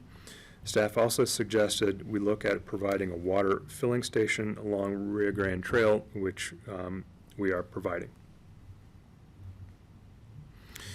Furthering on alternative transportation, we looked at two things. One, how do we address the last mile for people that are coming to the property and for employees? And two, how can we make a meaningful difference within the valley regarding alternative transportation?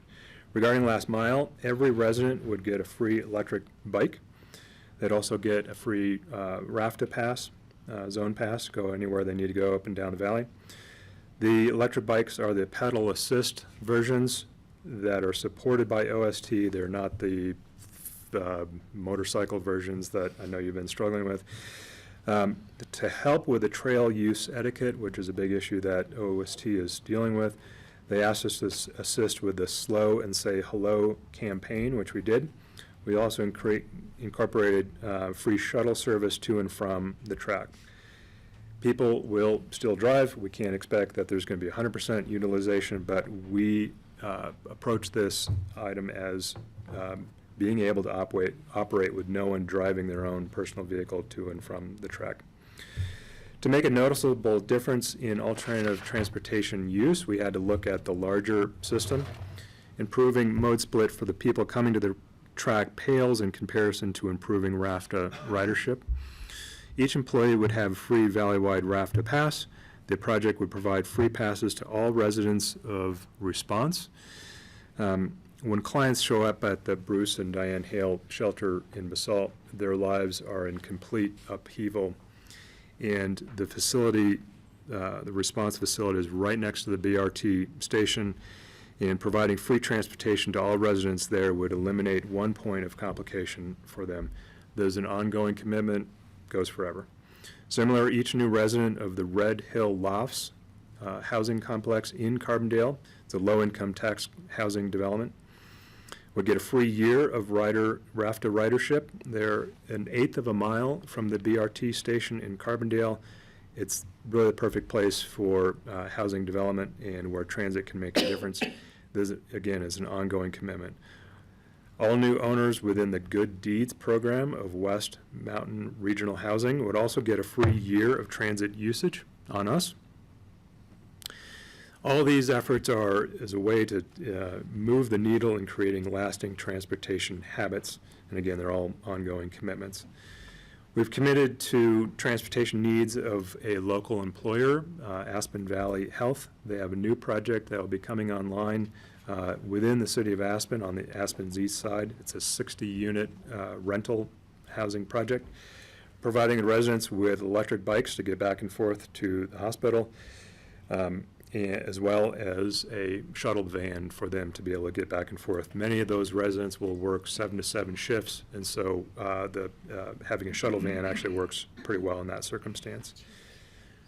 The point of me dwelling on all of these is to impress upon you that the county code and GQS system really drive the choices that were made by the applicant, and the reason we propose these things is due to those priorities. I also hope that you see that anytime the applicant was asked to assist with a project or initiative, the answer was yes.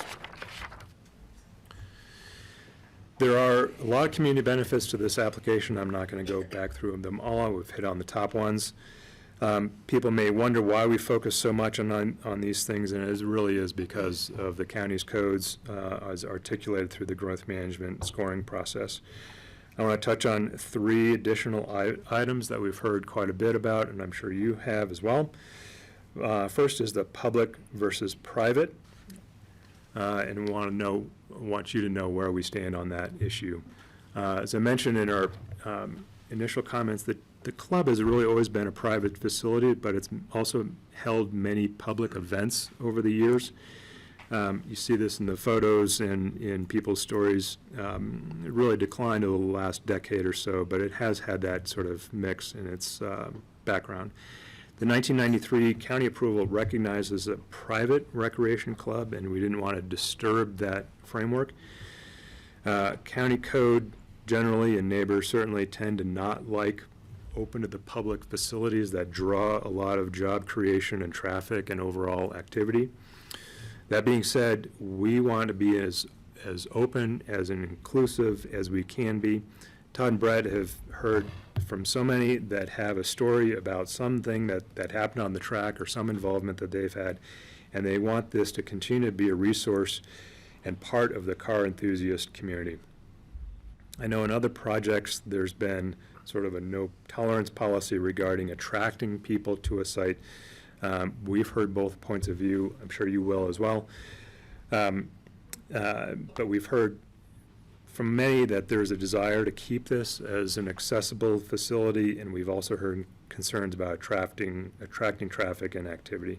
So it's a balance point for the board to consider. Second is that typical track usage is a fraction of the total time that it's open. Todd and Brett have done investigation and have visited many other tracks, and in talking with Bryce, the track designer, he's confirmed in typical track being open for, or facility being open for 8 hours a day, the track may be used for a total of an hour. So typical rule of thumb is the track is hot, quote unquote hot, for 10 to 15% of the time that the facility is open. Last is that this is not a professional track. This is for training, it's for driving, it's for car enthusiasts. It is not now and just could not be a sanctioned course, and it just never will be.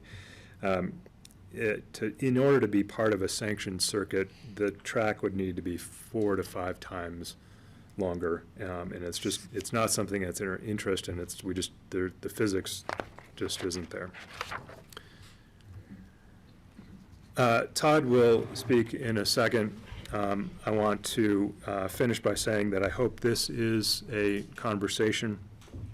The applicant has been very responsive to the project, and the project can certainly be adjusted, and they would welcome that kind of response. Some people like this project, some people do not. You're going to hear from a whole bunch. This track has been part of our history. It's been part of Woody Creek for 60-plus years. It is a very developable property, as you heard from the engineers. It's flat, it doesn't have any access issues, it has water, it has a wastewater treatment facility that's halfway through permitting. So some change will be coming towards this property. This is a recreation that many find passion around. To get personal for a second, my fondest memories of my dad were going to autocross races in Boulder and Longmont and Fort Collins. My first introduction to Aspen, I want to say I was probably 5, so early 70s, was as a sports car club. It was not through skiing. And there are hundreds of these stories that have been generated from this track. If there's a room for a track to use to continue on this site, to be modernized, to be made safer, we'd like to hear that. With that, thank you for listening, and I'd like to turn this over to Todd to make some final comments. Thank you. I'll be brief, as I know you guys have heard a lot. We really just want to thank you all for listening to us and your leadership. And Brett and I are brother-in-laws with a passion for cars. We're car nerds. We came from a family of car nerds, and we have 7 children between the two of us under 10 that are car nerds too, split between boys and girls. This is something that we're truly passionate about, we're enthusiastic about. We think it's amazing that a community like ours can even have the opportunity to have something like this, and it has had something like this for so long. We've heard a lot of things from a lot of community members. There's been this unbelievable outpouring of support from people who we've never met, people who have stories dating back to the 60s, 70s, 80s. It's been incredible to hear all those stories. And we've also heard a lot from people who oppose the track and who have concerns, and we think they're all valid and they're worth the conversation. I think our passion for this track is really strong. We're not a big corporation. We're 2 guys who are car nerds who would love to be able to provide as much community benefit and fit this track, and continue its legacy as best as possible. And hopefully you guys as the BoCC members can help guide us to that place. Our plan that we put forth, we don't look at it as a binary plan at all. We're here to listen. We're here to evolve. We don't know everything, so we would like to be, helped along with this process. We're open to listen to the public. We're open to listening to the BoCC. We're open to listening to both the people who oppose the track and support the track, and everyone in between. We think everyone's voice should be heard. We very much want to continue forward with this facility. We hope that you guys as our BoCC members and leaders of this community can help strike that balance. And, we ask that this hopefully becomes a conversation with you guys, and we're here to listen. And if given the opportunity to listen and come back here in some period of time or talk about it today to evolve this, we're very much open to that, and we desire that. So I'll leave it on that, and we appreciate everyone's time here today. Thank you.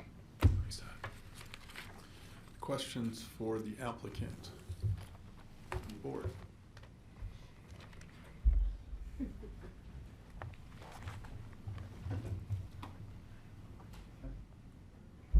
Ted looks like he's got questions. I don't know. I'm stepping out. No, thank you for the time. You put a lot of effort into this. Everyone did. Everyone who has been commenting on support and opposition. It's hard to know even where to start. I was kind of hoping to get cues from the other BoCC members who have been through these land use discussions before me. I don't know if we're looking. Where are we looking? Just to ask. Like, are we still not delving into? Or maybe this is for you, Ryan. Like, are we discussing the whole application, or are we still looking at the initial presentation that Franco did as far as, or are we just considering the expansion of a non-conforming use? So the threshold matter, because this is a combined application, is the expansion of the non-conforming use. If you do not find that it meets the criteria under expansion of non-conforming use with significant changes, that then stops the entire application because the other components are dependent on it. If you find that it does meet those criteria, then you would move forward to the other components of the application. So I would suggest for your initial questions to focus on that initial threshold matter. If the board then finds that it does meet that threshold for significant changes to a non-conforming use, my suggestion would be to continue the hearing after that so that a revised resolution could become before you in greater presentation that is in line with that feeling of the board. So to answer your question in a short way, I would start with questions pertaining to those 3 criteria, which is, are the adverse impacts tolerable? Is it compliant with the master plan? And is the purpose for the restoration of the course? Thank you. It's helpful, I think, for all of us. I'm just waiting to hear from the public. Yeah, You are? me too. Okay. Greg?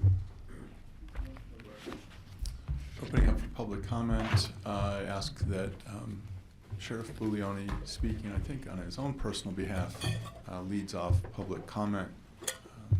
While we switch over, I'm stepping out for a minute. I'll be right back. Oh, wait. So grassroots, we're taking 5 minutes for a social convenience. Major break.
Good afternoon. Thank you again for joining us, and thank you for the brief pause.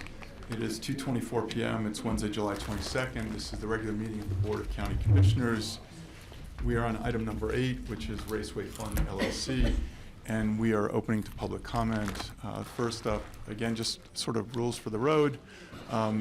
We invite the public to comment on today's application, which will be the application as well as the resolution that's in front of the Board of County Commissioners. And we will have a timer up here, which is set at 3 minutes. It will go off at 2 minutes 30, giving you an indication you have 30 seconds left, and then at 3 minutes. And I will speak to everyone and ask you to please wrap up your comments at 3 minutes, but I will leave you to your 3 minutes. Sheriff Buglioni. Good afternoon. I've talked to a lot of people about this project, those for it and against it, and I took down some notes along the way. And I'm just going to read what I wrote. I'm here today not to weigh in on the full scope of this application, but to speak to a few pieces of it that matter directly to public safety in Pitkin County.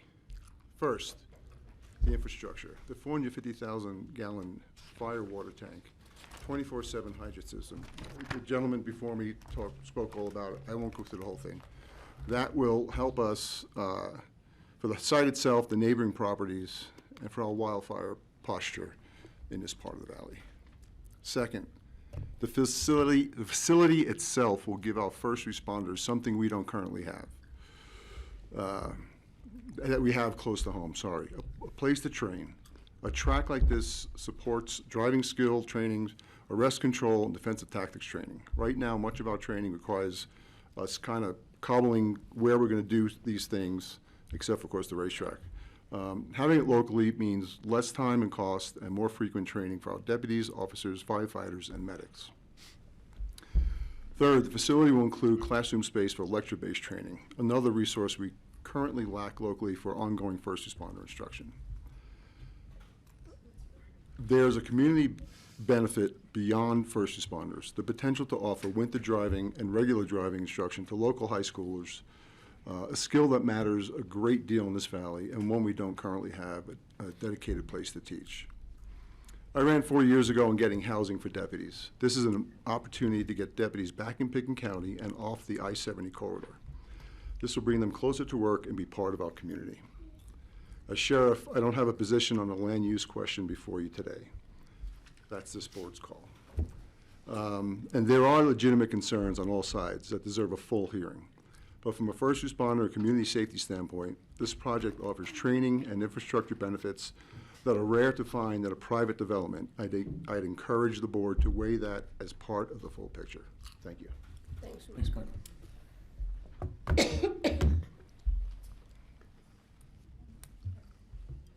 So we are going to go down the list. I know there are people watching. I want to acknowledge, I think there's a 5-second delay. So there are people watching that are also signed up on the public comment list. I will read who's up, who's on deck, and who's third up in the whole batting cage, whatever analogy you want to use.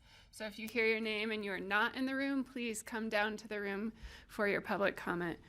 So we are going to start with Perry. I'm not going to say your last name correct. Oglesby. I apologize. And then we will go to Kim Baylor-Gon. I'm sorry for last names. And John Pappas. So Perry, please come up. Where do we go to? Oh, right there. Okay. Right, sit down. Hello everyone. I'm Perry. This is Riot. Level 3 autism and trauma. We came here to talk about therapeutic race car driving or therapeutic racing for Spectrum kiddos at Aspen Elementary and Basalt. I do know that through a conversation that it kind of got overlooked as for something for the kids. That doesn't happen with me because before I get to do anything, I have to look after the kid first. We're like a single unit, so it's kind of important. Before I eat, she eats. I think it'd be really cool if we did this as a community and was like, hey, let's make something for the kids, not 5 years from now, but for now. We have with it, and you see right outside the window, there's an example of one of the electric drift carts. And we've talked with Ascendigo, who is really on board with it. And we've actually come up with this youth and development and education, STEM learning and action, skill building, structured alternative to screen time. Now, again, we are talking about not gas powered, but we are talking about EV. They go from 8 miles an hour to 10 miles an hour to 15 miles an hour. The safety focused environment versus, like, say, the bike path that we use right now. Controlled setting versus unsafe alternatives. Built-in safety standards, progressive learning, positive community impact, family-friendly activity, inclusive on property, local pride and identity, environmental responsibilities as far as like having electric vehicles, and aligns with sustainable goals. There's educational tie-ins, the economic benefits would be like local economic activity, job creation, public-private partnerships, pathways to future opportunities. Like, there's no reason why this can't be a hub, because like kids can go to school here and become pilots. We have a child that's but there's a child that's in high school that's getting ready to go into F1. Like, this can be a real big avenue, because as you see right now, once you put her in the drift car, you get a big change. I.e. Lewis Hamilton, or Jorge Martin, who is MotoGP champion, is openly autistic. There's a big connection between the racing and the autism, and there was a kid at the school that knocked out a teacher because he doesn't have anywhere to direct his energies. Like, the Aspen is a safe place for people with autism and their families. You know, it's like so much different. Like, you know, I guess that's about it, because I'm gonna run out of time. All right. Thanks, Barry. Yes, thank you. You tell everybody bye. Oh. Time for race car. Race car. Kim Baylor-Gian. Sorry, I apologize. John Pappas, and then Barbara Finlay, you're third up.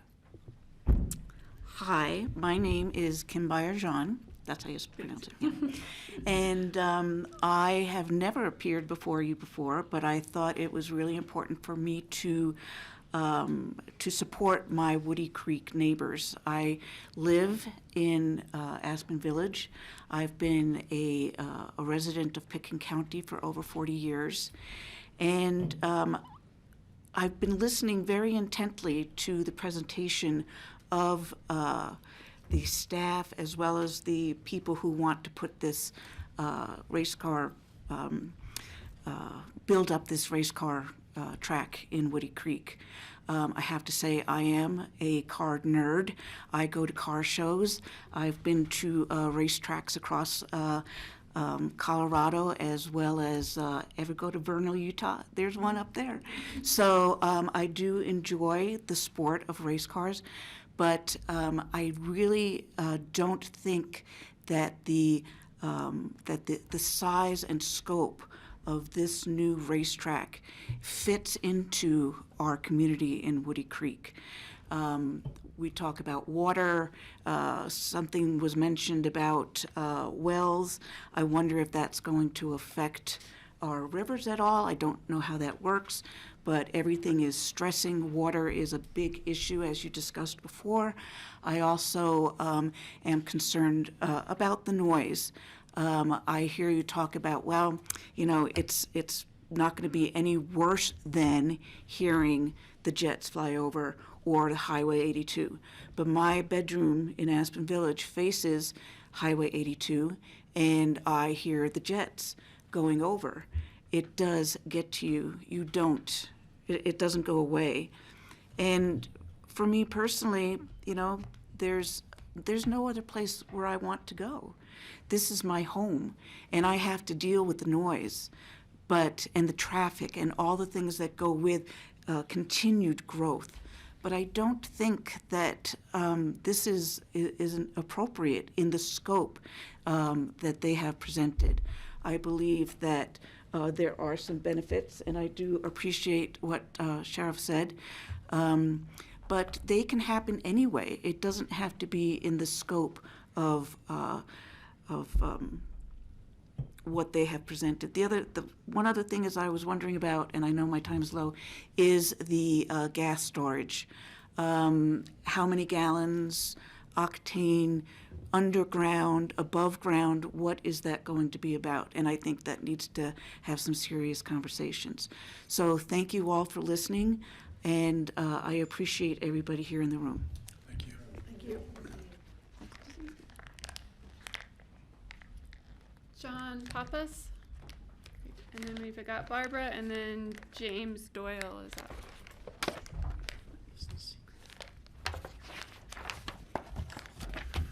Thank you to the board for allowing us to speak. My name is John Pappas. I live at 1942 Juniper Hills Drive in Brush Creek Village, where we've owned a home for 24 years. So my wife and I oppose this rezoning in the strongest terms. I want to put that out there first of all. We live approximately 850 vertical feet above the valley floor. We can hear these engines run. I don't care what they say, we can hear them. They're usually on the weekends now, and we haven't heard them lately. We can certainly hear. And it certainly isn't my sweet Rocky Mountain paradise when you hear that song, those sounds. We returned from a vacation to France on Monday, and we stayed at a place which is right next to the premier, probably, track called the Circuit Paul Ricard. These guys are probably aware of that. I would hope they would acknowledge, but they didn't. So I'm going to give that to the board to review. I think that this is the final product that these guys want to have. Okay? And they want it to be high-end, and they want it to make money.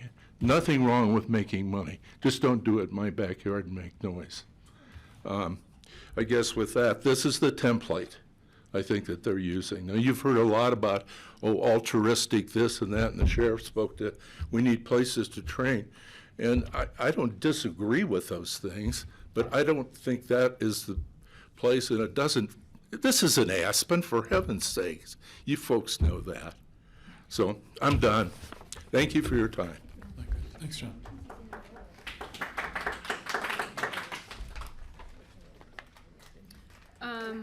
Let's see, Barbara, James, and then Judith, you are third up. Good afternoon. Barbara Findlay. I live at 2556 Lower River Road. I moved to Woody Creek for one reason: quiet, solitude, peace, less traffic, less noise. Lived in Aspen for almost 40 years and moved to Woody Creek for that reason. I vehemently oppose this. I feel it's a slippery slope by extending this dramatic intensification to this non-conforming use. Dramatic. This isn't just a little building here or a whatever. They're going to turn this into a adventure park for whoever can afford to be a member of that private club. And I don't think it fits into the rural sense of what Woody Creek is. I mean, people that live there are ranchers, they have horses, they have acreage. They're there for a reason. They chose that for that reason, solitude. They did not choose it to have some big, new Disney World of racetracks in our backyard. And so I would urge this board to say no. Say no. Let's stick to the 1994, I think, non-conforming commitments, that they have less days, that you can have that racetrack, but it doesn't have to be this. This is too much, and it's unfair to the residents that live in that community. And I think we need to preserve our rural communities. And I hope you say no. Thank you. Mm-hmm. Thank you.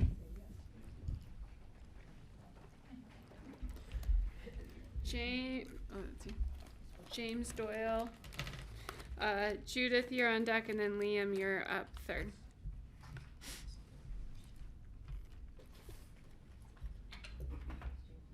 James Doyle.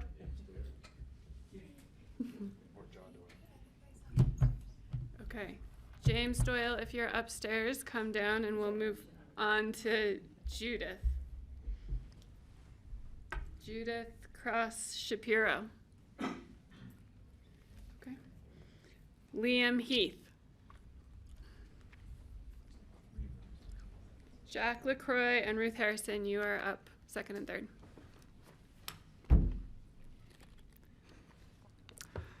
Good evening, Commissioners. My name is Liam Heath, and I grew up here in the Roaring Fork Valley. Growing up, I loved cars, but local motorsports resources were almost non-existent for kids. Despite that, I scrapped together an endurance race car for my high school senior project, where I had to travel over 4 hours to the nearest track. That hands-on experience sparked my passion and took me to UC Berkeley, where I'm currently studying mechanical engineering and building formula-style race cars and competing against schools from all over the world. The new owners of the track have already changed the game for young people in this valley, regardless of economic status. Recently, they gave me access to a garage bay and tools at the track, so I could do an engine swap to keep my car and dreams alive. This kind of hands-on mentorship and access is priceless for a young mechanic or engineer, and it's something I never had growing up here. If you approve these renovations, you aren't just updating a racetrack, you're supporting owners who are actively investing in local youth, teaching practical STEM skills, and keeping high-performance driving in a safe, controlled facility. Please renovate the Woody Creek Racetrack. Thank you. Thanks, Thank Liam. you.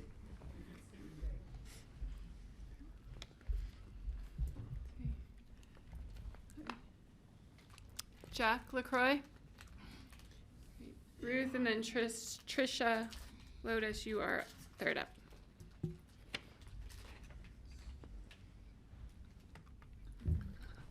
Howdy. My name's Jack LaCroix.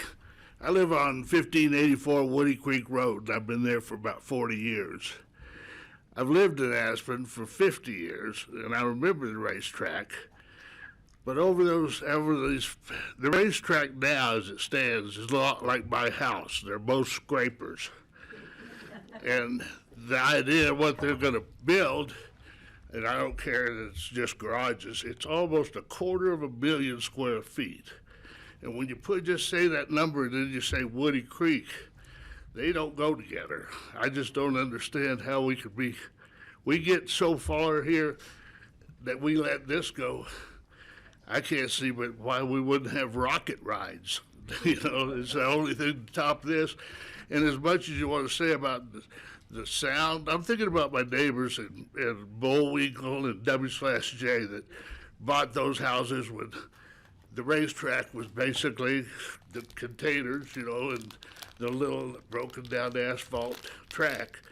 And they didn't, and it was it was really not in the last 30 years it hadn't been used that much at all.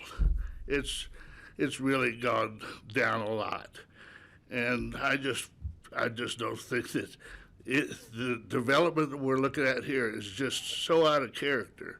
And I'm with everybody that, when I was in Aspen, when we first went to Aspen Village, and we lived there for 10 years, and then we moved over to Woody Creek.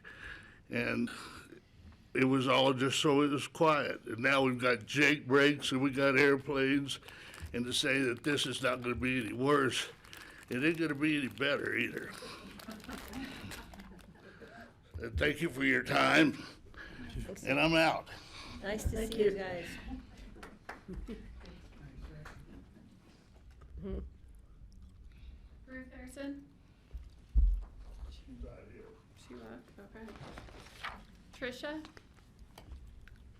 And then Terry and Jeff Zwart, you're up.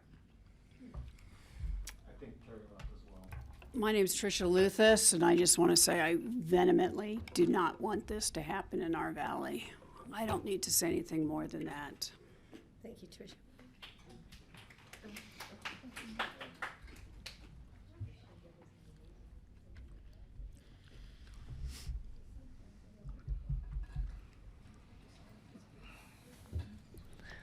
Hello, I'm Jeff Zwart.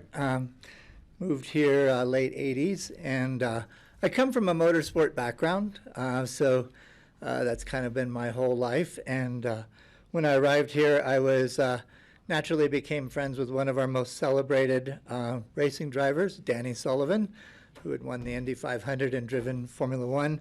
in his days, and he happened to be a resident here, and the track was available in the early 90s, and Danny and I both looked at purchasing it, and we kind of came away from it. I didn't even know when I moved here that there was a track here, and coming from my background, I was a bit surprised that I didn't know more about it. But we came out of that situation, and we both kind of said, what would we do with a racetrack? Well, we walked away from it at that time, but through the years, I realized how special it is that there is that type of facility within this environment, because it does serve so many things and opportunities for things. And for me personally, it allowed me to teach my kids to drive there. In the wintertime, I was able to actually teach them how to drive in the snow. I've watched the cycling clubs use the track. I've watched the law enforcement and first responders come out there on Fridays. I've just kind of seen the things happen there. But, you know, for me, over the years, I've been involved with the track as an honorary member, as a paid member, kind of on and off. But the thing that it's not really made the situation for me is not that I've needed to drive and make laps. It's been kind of maintaining this facility and being part of the facility and seeing it serve, obviously, enthusiasts, but it also serves the people that are needing to be trained, needing to use a space like that. And I think that what I see the track representing is opportunity, and opportunity to the future. And having traveled the world and seen tracks like this all over the world, I realize that this is something special, and it is something that you would want to have part of our community.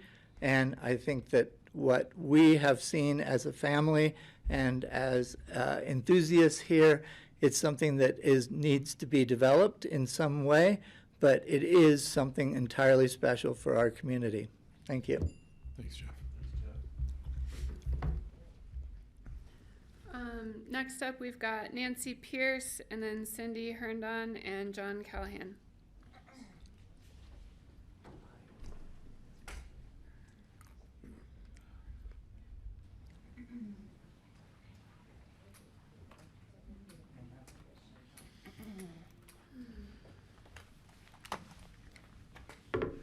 Just get my thing out here. Where's the timer at? Okay, all right, all right.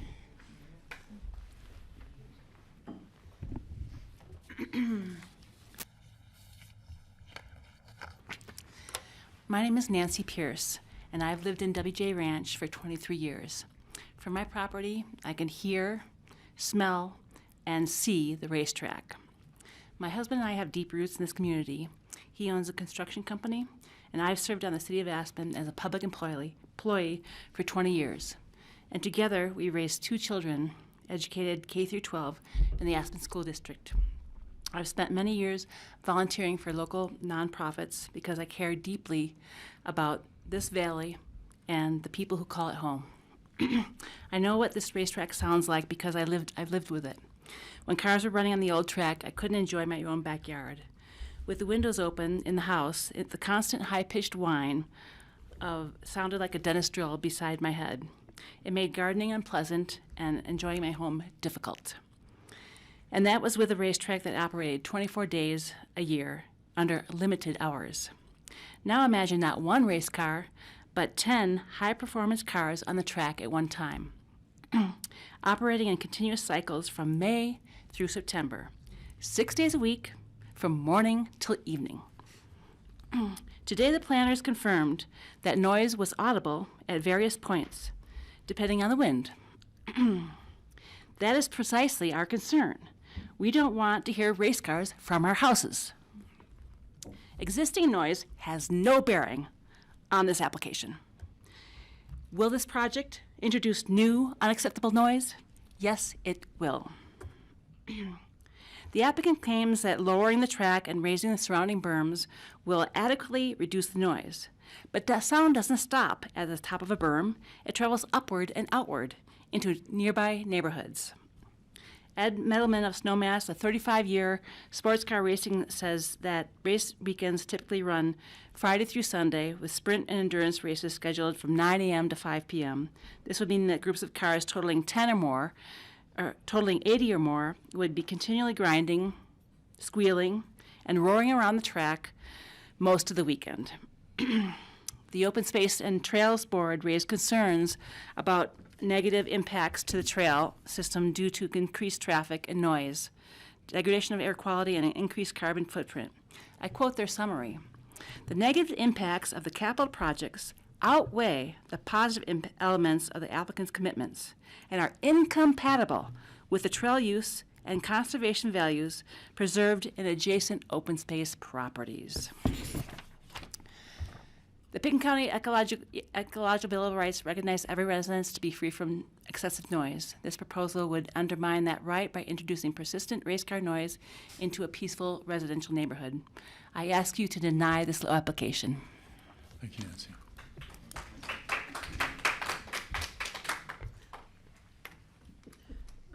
Cindy, you're up, and then John, you're on deck, and Kevin Callahan, you're third up.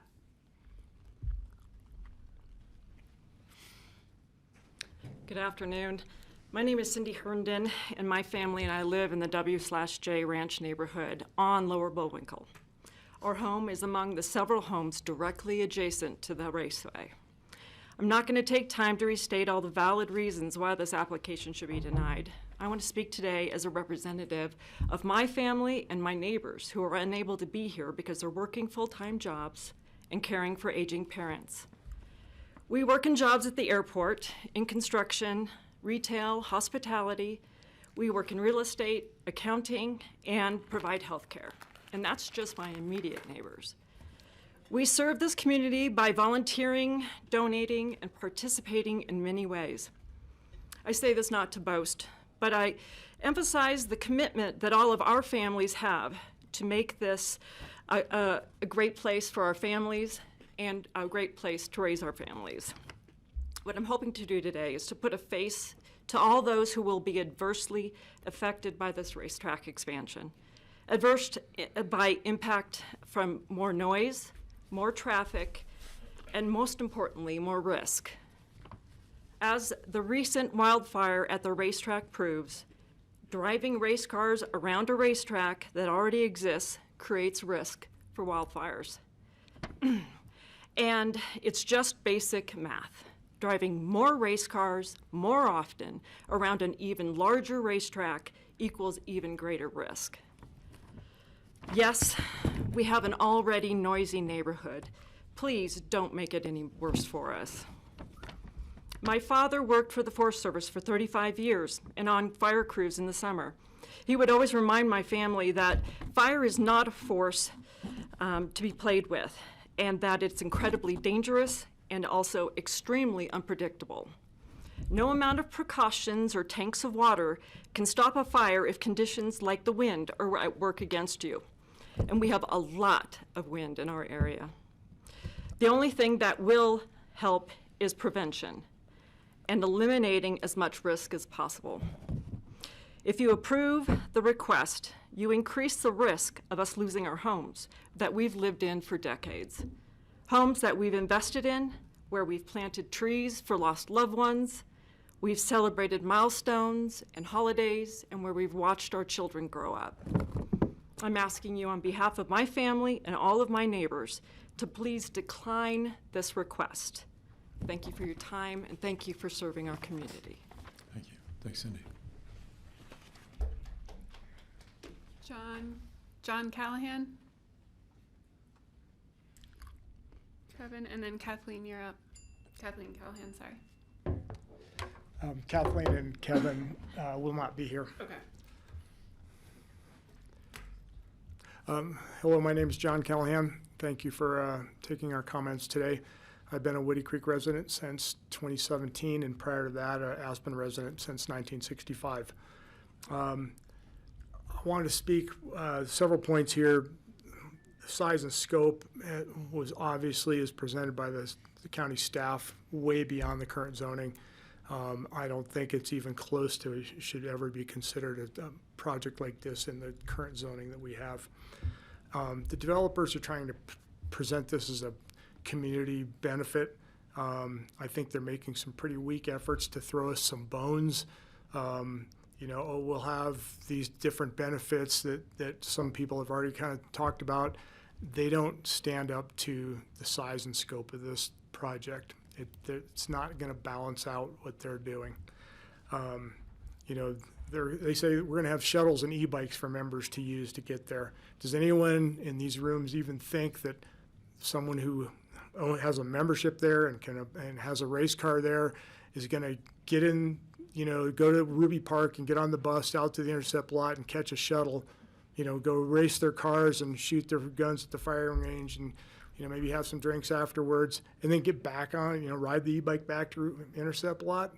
No, they're going to drive there from wherever their house is. You know, I don't see those things being used. I think these are kind of small efforts on their part.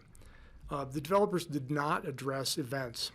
I believe that's part of the application, or maybe it's been removed, but I think there was I saw things where they wanted to have events of up to 250 people, or maybe it was over 250 people. That's significant. That's a lot of traffic. I don't know how many events they would have every summer or every year. I want to touch on noise. This summer earlier, I was over near Leadville riding my bike on a side road across from Highway 24, a couple hundred yards away, and there must have been like a Lamborghini club or something, and they were passing on the highway, and every time those guys opened up the throttle, it was loud. I don't trust the numbers that this sound engineer came up with. Those cars are freaking loud, and putting them out there on the track is not a place for our neighborhood. Lastly, I want to, you know, they had noted that, well, you know, Woody Creek already has ELIM, they already have the airport, they already have Highway 82. Yes, we do. We just got dumped on by a bigger airport with bigger planes, which are going to make more noise. And now they're asking, well, those people deal with it, they can deal with more. I can tell you every morning at 7:04, the first aircraft flies over my house. That's probably how long it takes for the airplanes to get their clearance to get over our place. Lastly, I want to just caution the county board about the developers coming in and asking for, you know, the moon. It seems to me a lot of times. You need to wrap your comments. Pardon me? I need you to wrap your Okay. comments. It seems that a lot of times the developers are going to come in and they want A, B, and C, and D, but they ask for the moon, and then they get A, B, and C, and D afterwards. In this case, I think they're asking for the sun and the stars. Don't give them that. Don't give them the moon. Let's keep this thing at a reasonable place. Thanks, Thank sir. you. Sorry to extend my time. We've got Donnie Mack, you're up next, then Susan Taylor and Andy G.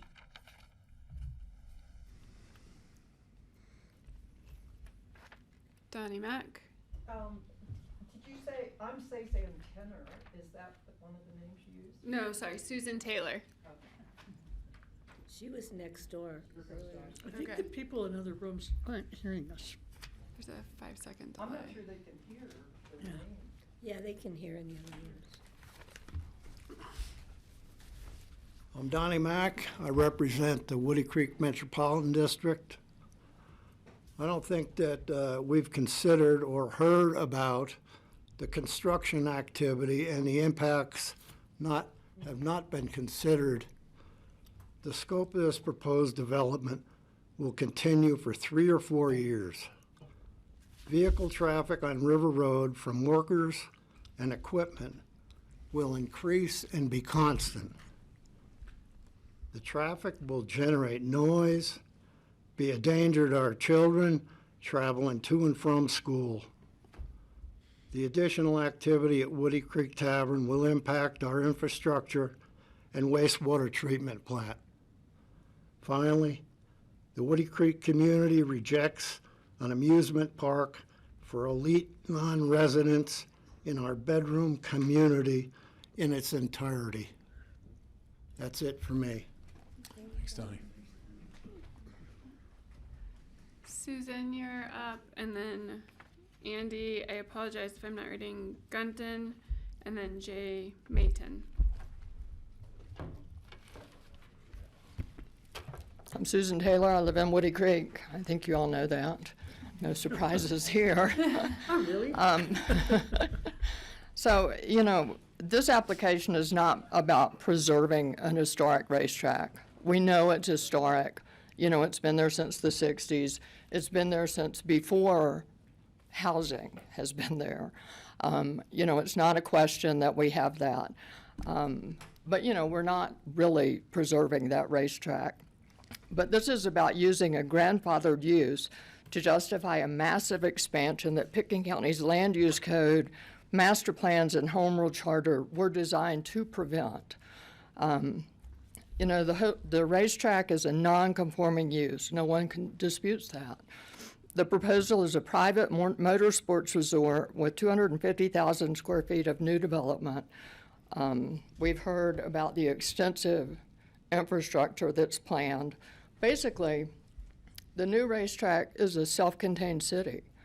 You know, it could be anywhere. It does not need to be at the site of the old racetrack. It's not, nothing at the old racetrack is being preserved. You know, it's all scraped. So this racetrack could be out of town. It could be in any remote location where it's not in the middle of a residential area. You know, what they're proposing are not maintenance improvements. They're new uses, new impacts, and a new level of intensity. This is, you know, this is not a renovation. Pitkin County Code allows legal non-conforming uses to continue. It does not guarantee the right to transform them into something substantially larger or more intensive. If this application is approved, every owner and developer of non-conforming property will ask for the same treatment. It will open the door for more of the same. The Woody Creek Master Plan is equally clear. It protects rural character, discourages commercial intensification, and directs growth to appropriate areas. The Down Valley Comprehensive Plan warns against exactly this kind of incremental expansion that slowly urbanizes rural land. If these plans can be ignored here, where will they still apply? The Home Rule Charter promised residents that community plans would guide land use decisions, not that they would be acknowledged and then set aside. Citizens volunteered thousands of hours developing these plans because they believed in them. They believed that they would be followed, that master plans mattered. The decision is larger than this racetrack. It will determine whether Pitkin County's master plans have meaning, whether the land use code is applied consistently, and whether home rule is a governing principle or simply a slogan. If the county will not enforce its own plans and regulations in a case of this magnitude, it's difficult to imagine when will it. For those reasons, I ask you to respectfully deny this application. And I also... Please wrap up your comments. Yeah, from the caucus perspective, there are a lot of people that live in Woody Creek that will be impacted by this. As was stated earlier, they're at work. They can't be here. They can't speak. Thank you. Susan. Andy, you're up next, and then Jay Mayton, and I apologize, something that starts with an S, Johnson. Andy, going once. If there's a delay from anyone, please come down. And then how about Jay Mayton?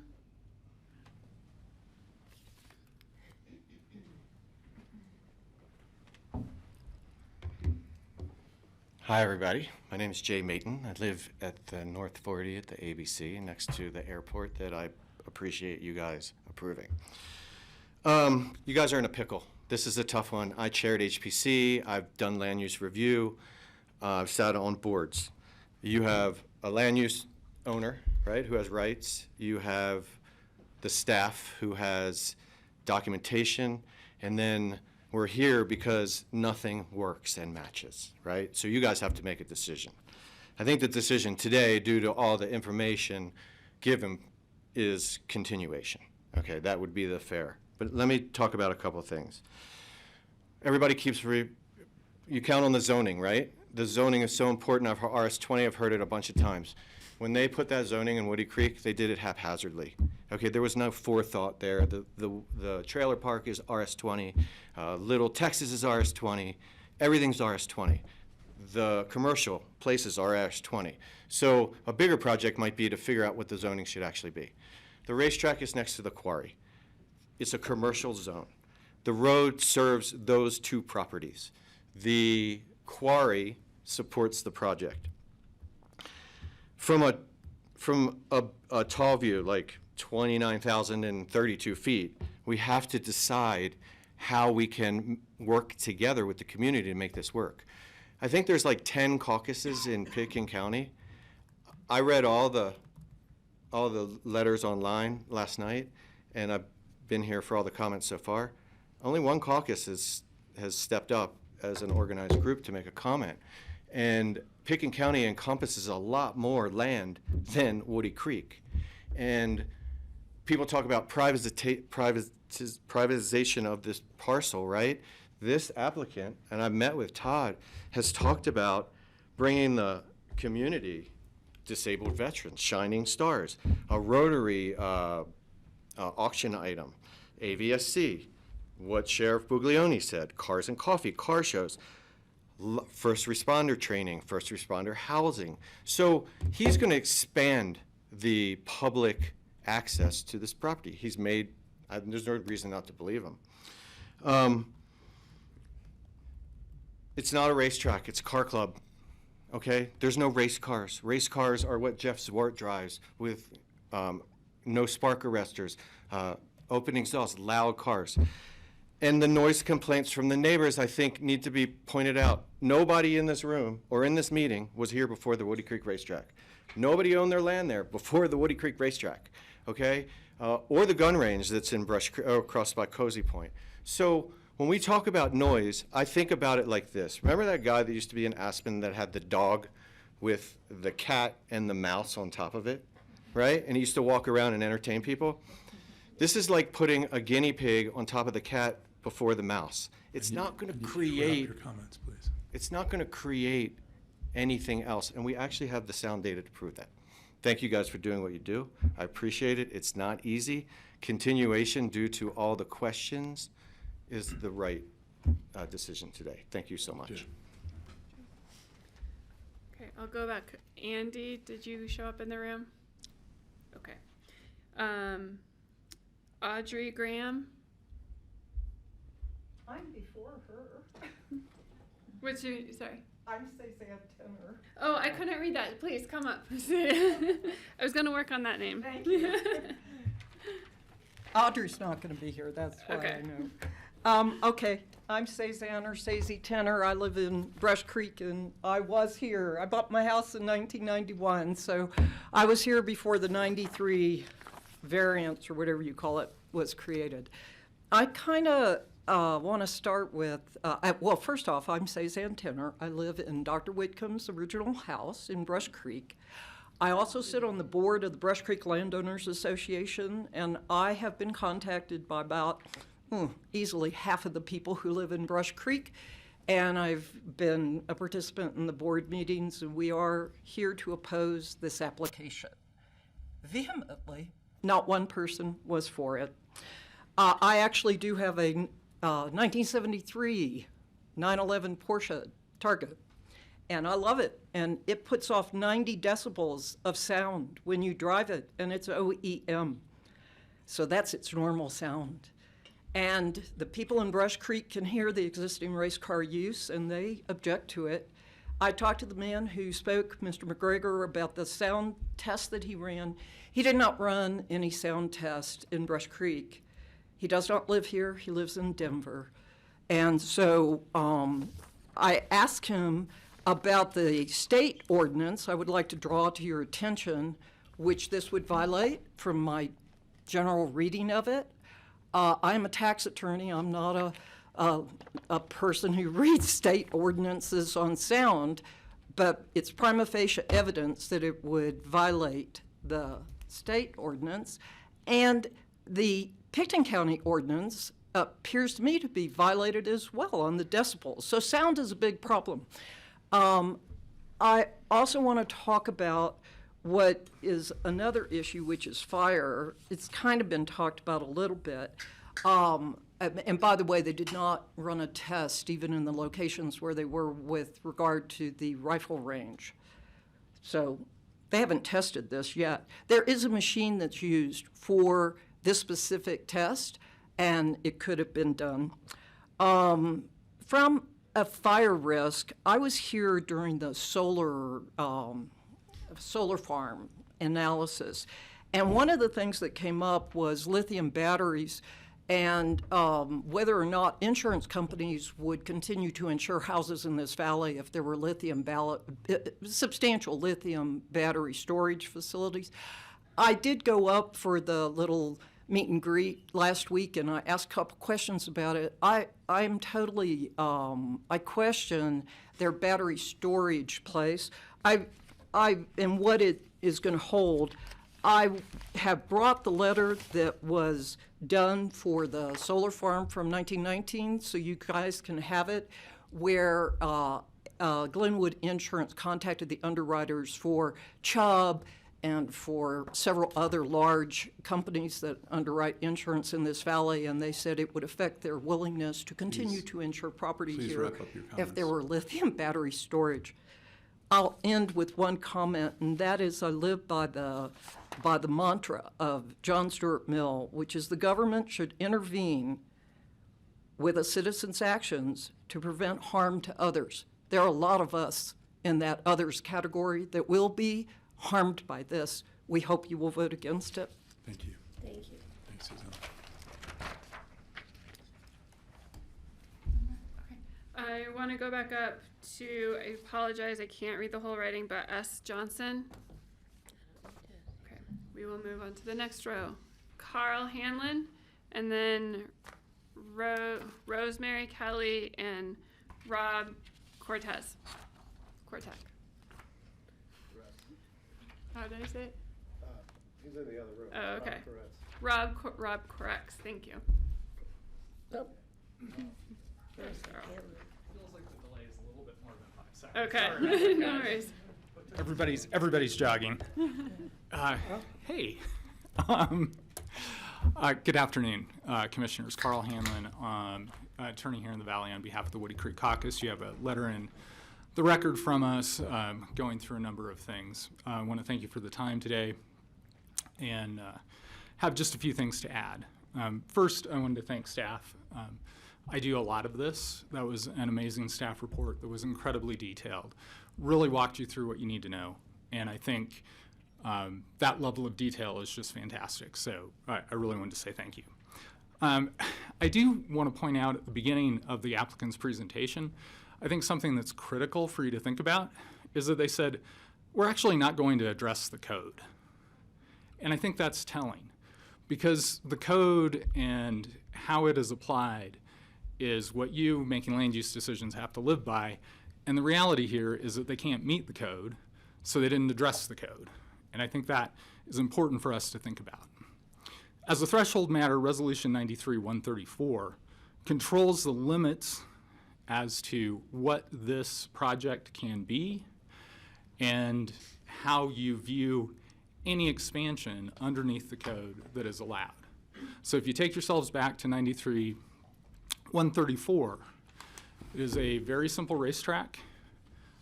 Concessions are banned, a grandstand is banned, very limited storage as modified by a later resolution, a single-family residence with a locker room that is occasionally used. That's where you have to start your analysis of how can this project meet the current code and whether under 90-50-30, those changes that are being proposed can meet your code legally. 90-50-30 establishes the framework for any changes. And I think if you go back in the staff report, I think the slide that sums it up best for you to think about this is the one where you have the current site plan set up against the new site plan. And all you have to do is look at those two together and understand that this expansion far exceeds what is contemplated in 90-50-30 and far exceeds what was originally permitted under Resolution 93-134. A quick word about public benefits. The sheriff's comments, I think, were particularly compelling about all of those potential public benefits. I would submit to you that all of those public benefits, with perhaps the exception of the fire hydrant, can be achieved today in the state that the facility exists and in the state that the facility was permitted underneath 93-134. All of the other community benefits which they identified can certainly be done today and are not necessarily tied to the expansion. They're trying to horse trade with you, and I would suggest that your code doesn't allow that. And so in closing, I'm going to be an attorney and say, when you're looking at this, you got to look at the law. The law is your code. It's 93-134. There's absolutely nothing in there that allows you to expand this use as is contemplated by the applicant, and we respectfully request that you deny the request. Thank you very much. Thanks, Carl. Nice to see you. Acknowledging it's more than a 5-second delay. So we'll do Rosemary is up, Rob Cortex, and then Michael Fishman. Hi, my name is Rosemary Kelly. I'm a retired resident of Aspen. I'm here to represent my friends, some of them who live in Woody Creek, and they're currently working, can't be here today. We are vehemently opposed to this application for a private club that provides, yet again, another private club for the ultra-wealthy that provides little or no tangible benefits to the working class residents of Pitkin County. Thank you. Thank you, Rosemary.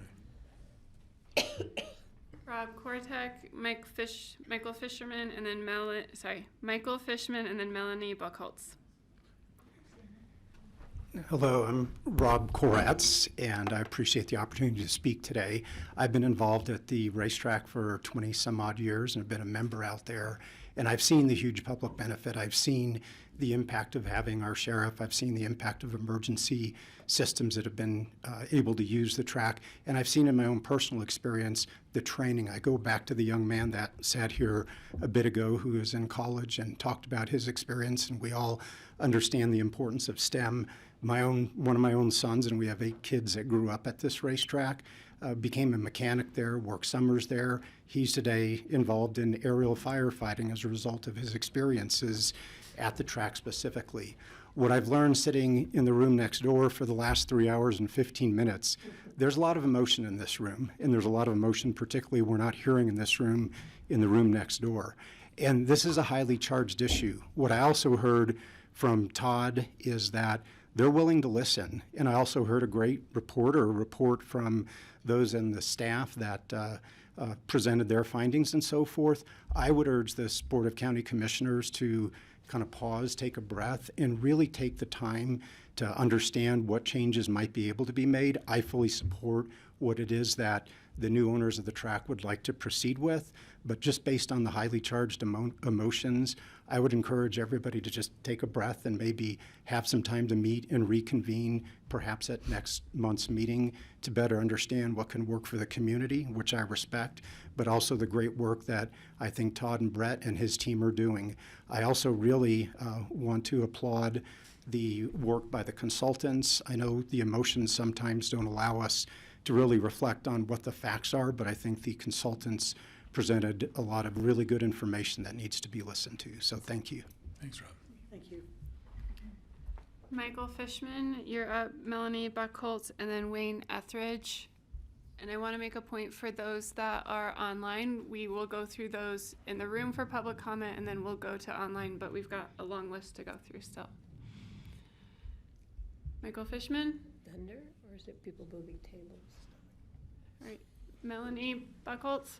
I'm gonna find you some crackers. Some salty crackers. Is there any way I can get a slide pulled up from the land use code? Specifically table 5A.1? You're welcome to cite it, but this is Okay. your 3 minutes. That's fine. Great. Thank you. And thank you, commissioners. First of all, I'd like to say thank you and to all the departments that have put in so much hard work and diligent review and providing your recommendations. I would also like to say thank you to all of the members of who made public comments, regardless of what your opinion is. as I am towards, well, I thought I was going to be towards the many, many, many public statements. I'm going to attempt to skip over points that were specifically already addressed. I am also a Vision 2025 work group member as a representative for the Upper Frying Pan Valley Caucus. For those that don't know, the intent, as I understand it, for the comprehensive plan that's currently pending final approval is to reduce the overall carbon footprint in our entire county. In 2023, the BoCC approved a reduction, and our land use code was changed, decreasing or setting the maximum allowable floor area in our county specific to the zoning. This particular property is zoned RS20. Now, I used to confuse this, and I thought that that meant residential, but it doesn't. It means resource 20. In the land use code, and I'll cite it, 30-40-30, and the general intent of the RS-160, RS-35, blah, blah, blah, RS-20, zone district shall share the following basic intent, which is, in part, permit low density, discourage sprawl, preserve the rural visual quality and character while permitting carefully cited low-density development. And then, as noted in 30-40-90, RS-20, RS-20 zone district is intended to be applied primarily in the Woody Creek area, but may also be appropriate for other lands that share similar characteristics. The RS-20 zone district should generally not be applied when the result would be to increase the potential development density outside of the urban growth boundaries. I think they knew exactly what they were doing when they assigned RS-20 to Woody Creek and to keep in line with the intent. If you look at the land use code, which I can't pull up, but it's table 5.A.1, after it was reduced in the county, you can see that the final maximum allowable floor area for RS-20, including gross floor area, I'm going to quote it, gross floor area after GMQS's allocation and or TDR purchase, final maximum size area, square footage, end quote, for RS-20 is 9,000, I'm sorry, thank you, feet. There is a note, and the note says, that basically it says, the note says that GMQS's and TDRs are not to be applied to the square footage. In other words, it should not be applied for an RS-20 property. Thank you very much for your consideration and consideration of the Woody Creek Caucus. Thanks, Melanie. Wayne Etheridge, you're up, and then Lori Winneman, and then Tony Huber. Good afternoon. I have two letters. Given time constraints, I'll summarize both. I have one from a name you'll recognize, Steve Marolt. Steve has 60 years of experience in the Valley. He makes a couple of comments that I'd like to read for you.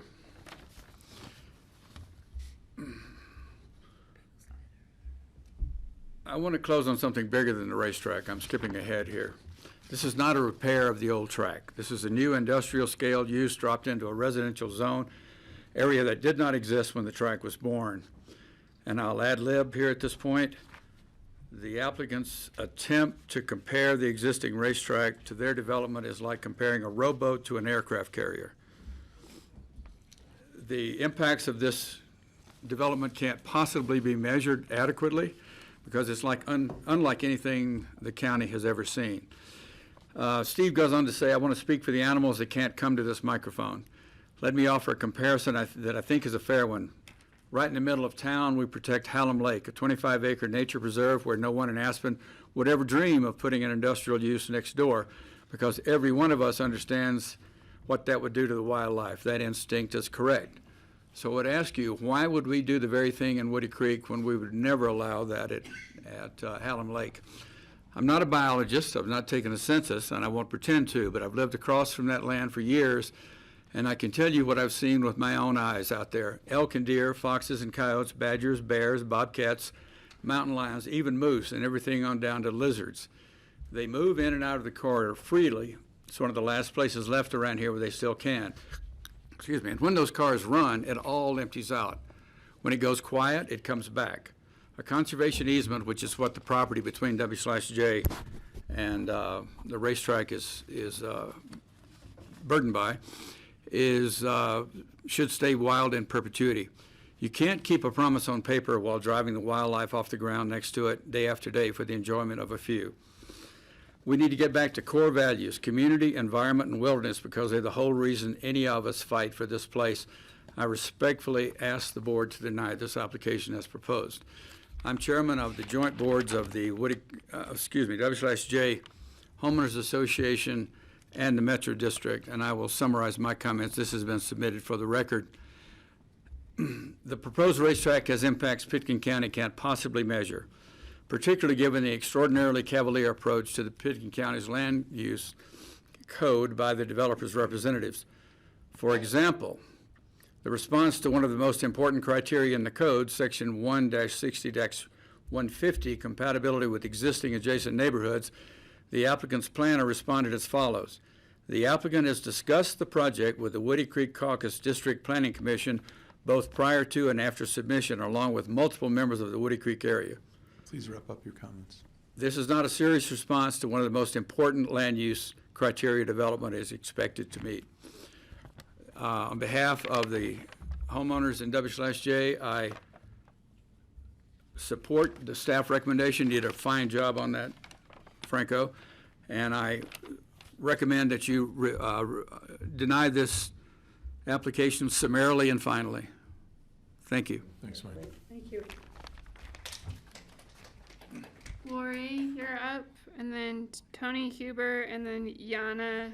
I'm gonna screw up your last name, Dimitriana. Hi, I'm Lori Winterman, and I really want to thank all of you for taking such time to go over this important application.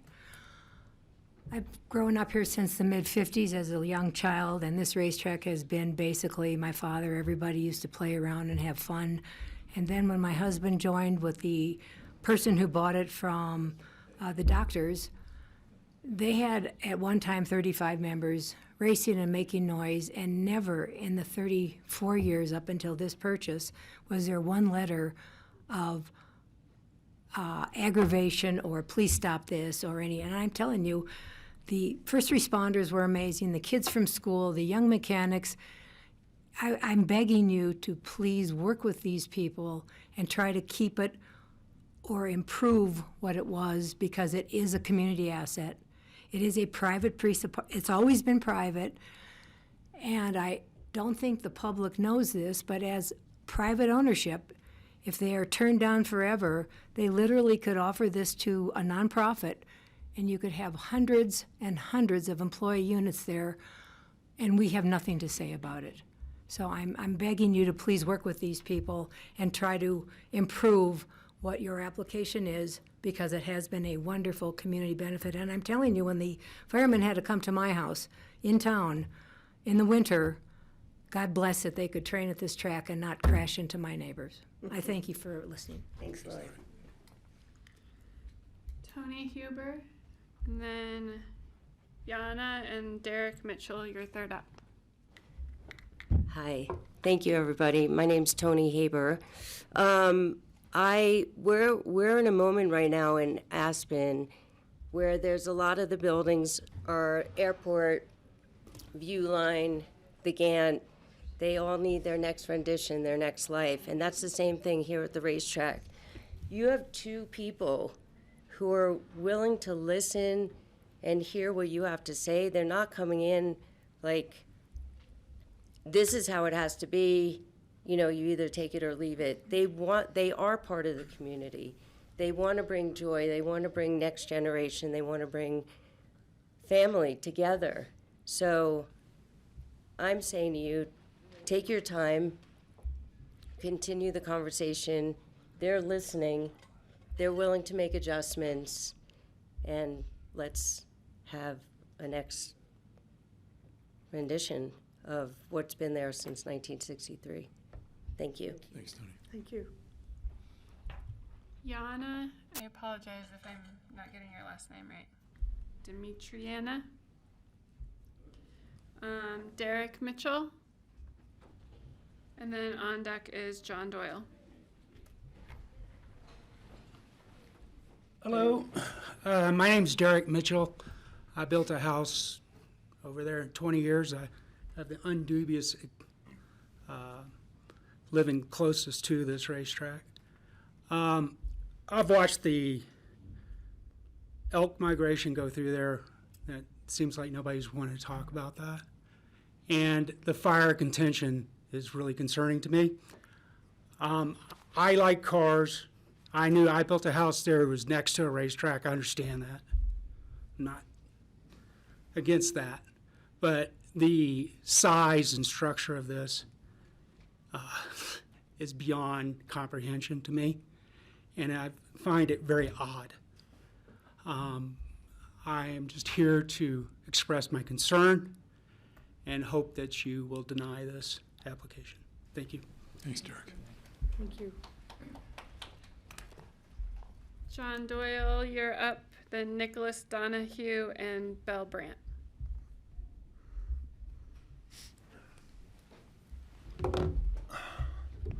Hi, friends. John Doyle, speaking as a private citizen.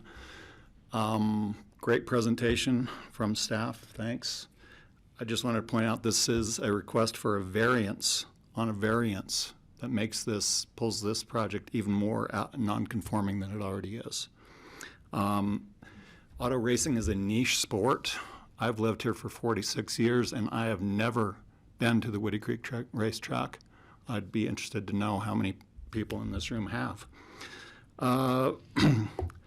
City of Aspen has been approached by staff and told that over the last several years we have had 6 to 10 requests, both formal and informal, for membership-only establishments. I think we all remember the stories of cowboys and hippies rubbing elbows with millionaires down at the Hotel Jerome. I think we're a long way from that now. Are we still in a climate crisis? Is the Pitkin County climate crisis still a thing? Because I think burning gas-powered vehicles driving essentially in circles for entertainment seems at odds with a climate crisis. And lastly, I think that this project has too many private benefits and far, far too many public impacts. Thanks. Thanks, John. Thanks, John. Nicholas Donahue. Then Belle Brandt and Pam Moore. Hi there, Nicholas Donahue. I live in Old Snowmass. We were members of the previous iteration of the track. I have 5 young children. They all started go-karting at the track. My daughter, now 9 years old, has been invited to race in Italy after, kind of getting her start there. We spent a lot of time as a family. When you have a range of kids, motorsports is a great activity to bring a whole family together. I think it'd be a shame for the community to lose this amenity. I do think there's a lot of opportunities. These guys want to talk, and work through everybody. So, if you can give a continuation and keep the discussion going, I think it's a real amenity for the community. Thank you. Thank you. Thanks, Nicholas. Congrats on your daughter. Belle Brandt. And then Pam Moore and Alan Jones.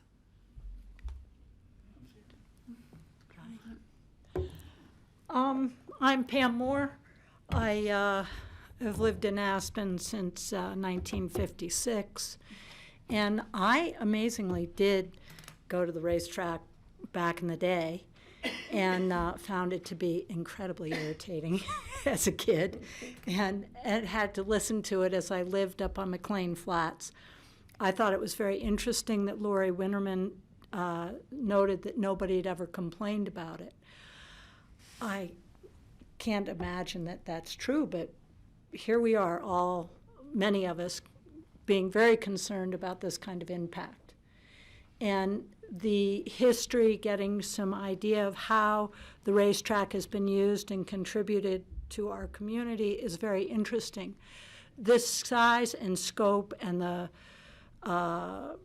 ability to create this kind of presentation, I find in the few community events that I have attended, that I come away always amazed that I want to believe in what people are presenting and that it's something that could help us. And then I step back and I realize the dog and pony show is so entertaining and so believable, but with deeper thought and reviewing what we want as a community and all the people that know how to quote codes and quote what's happened. I just look at the history of our town and I look at what started in the 70s with where we no longer really embraced a way to keep a community alive by not making people come to grips with what it costs to live here and how to keep a community that of service people and workers alive and functioning to support the rich that could come in. And this, for me, is an absolute peach of a mess that you can't let this kind of private club with all this square footage that's built on McLean Flats would be on a 40-acre parcel. It doesn't work. We don't want, I listened to the major part of the community here speaking today, and it doesn't work. So you guys know what your laws are. And I just know that there are a number of old-time locals, a few of whom have texted me while I'm here, and Dee Dee Brinkman puts in her no vote, and several others. So please consider that if this does go into a continuation and is allowed to go farther, that it really has to keep a very small scope the way that is now, and that the uses that are positive could go forward. Please wrap your comments. But no more. Thank you. Thanks, Pam. Alan, you're up. Then Ward, Houndstein, and on to the next page. Lori Ling. Hi, my name's Alan Jones. I'm the co-moderator of the caucus. I thought I'd just tell you everything I know about the track. Bill Dinsmore called me to his house 7 years ago to hear a different proposal. And that one was, the land use planner said would result in something like the X Games at the track 3 or 4 times a year. So I was a bit horrified by that. I said, Bill, what can we do? And he said, well, probably nothing's going to happen. The track is derelict to a larger or lesser extent or whatever. And they're supposed to report in a special use permit every year. He said he didn't think they were doing that, so he didn't really hear much from them. So then when this came about, Mr. Benden asked me to try and get as much information as I could from the local community about noise, other problems or whatever. The thing that Bill and I talked about mostly was the horrible traffic problems on Smith Hill Way and Upper River Road between Woody Creek Village and the intersection there. And I don't see how this, even if they do repairs to the road, I don't see how this can help that at all. And as far as the noise goes, a lot of people have complained to me about the noise and potential noise, and you know, I think that had they been complying with their special use permit, maybe we would have known about that before today. At least I would have. A couple other things. The 14 housing units or whatever is 4 more than's contemplated by the 2050 plan, which we just argued about for 5 years or something like this. And the e-bikes, you know, it's a bad problem in Woody Creek. There's a lot of e-bikes on the road and on the trail, and they're dangerous. They're dangerous to pedestrians and runners and other bikers. And there's just a lot of congestion. I think you really need to consider the congestion in Woody Creek or whatever. It's bad on a daily basis. The neighbors cannot turn out of their driveways in the morning, and you know, even sometimes in the afternoon. So I think that you should consider all this. Thank you very much. Thanks, Ellen. Thank you. Ward, you're up next, and then I have Lori Lang and Laura Barrelier. Good afternoon. I did bicycle down here, so you can thank me for the rain. I think the applicants put together a great packet, and they chose perhaps the only spokesman that could put the lipstick on this application. Chris, I've sat through quite a few of your presentations, and just about everything you put out, I say this looks really good, but you have to weigh the benefits against the impacts, and you guys all here you're in the balancing act of doing just that. And I think that e-bikes and solar panels, workforce housing, law enforcement training, all of those things are great benefits to the community. But I don't think that the juice is worth the squeeze. I think that I always felt that you have to listen to the application, not the story. And a great story has been presented. Chris does a great job of doing that, and the applicants have put together a great packet. I just think it's in the wrong county. I think Garfield would be a great place for this, and if you were to take this application and put it there, I think that'd be the best solution. Thank you very much, and I hope that you will deny this application. Thanks, Ward. Hi, Ward. Hi, how are you, Francie? I'm good. Lori Lang. Then we have Laura Barrelier, and then I believe Jim Lang is my next three.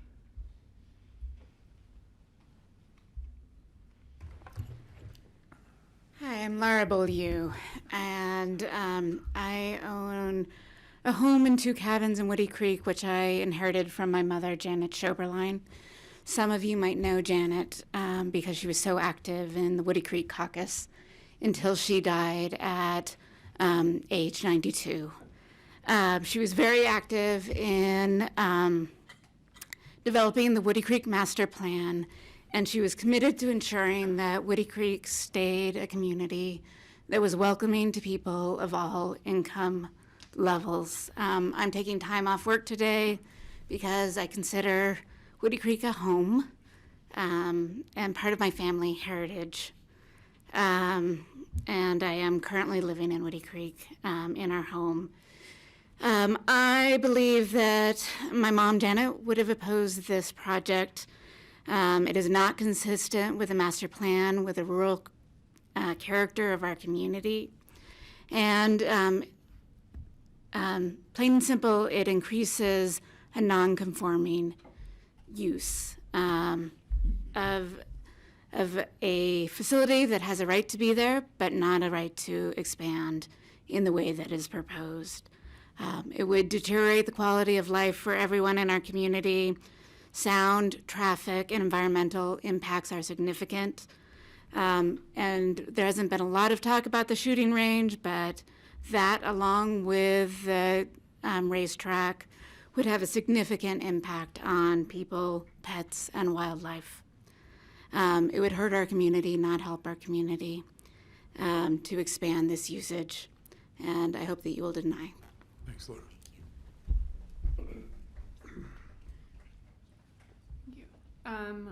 Last call, Lori Lang. And then we have Jim Lang or Billy Segary. Apologize. Okay, we'll keep going. We will go to Larry Wimmerman because I know he's in the room.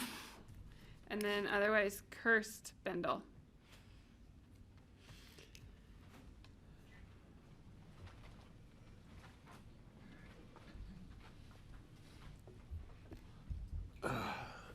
Good afternoon, everyone. I was the first member of the Woody Creek Racetrack back in 1993. And it's been going strong, and we've been having a good time, and we've been participating in the community. And the new owner, I think, wants to do the same thing. And so what he's asking for is basically a continuation of what we've been doing all these years. It will really not make any additional impact on the community, as the racetrack is just a quiet little place 99% of the time.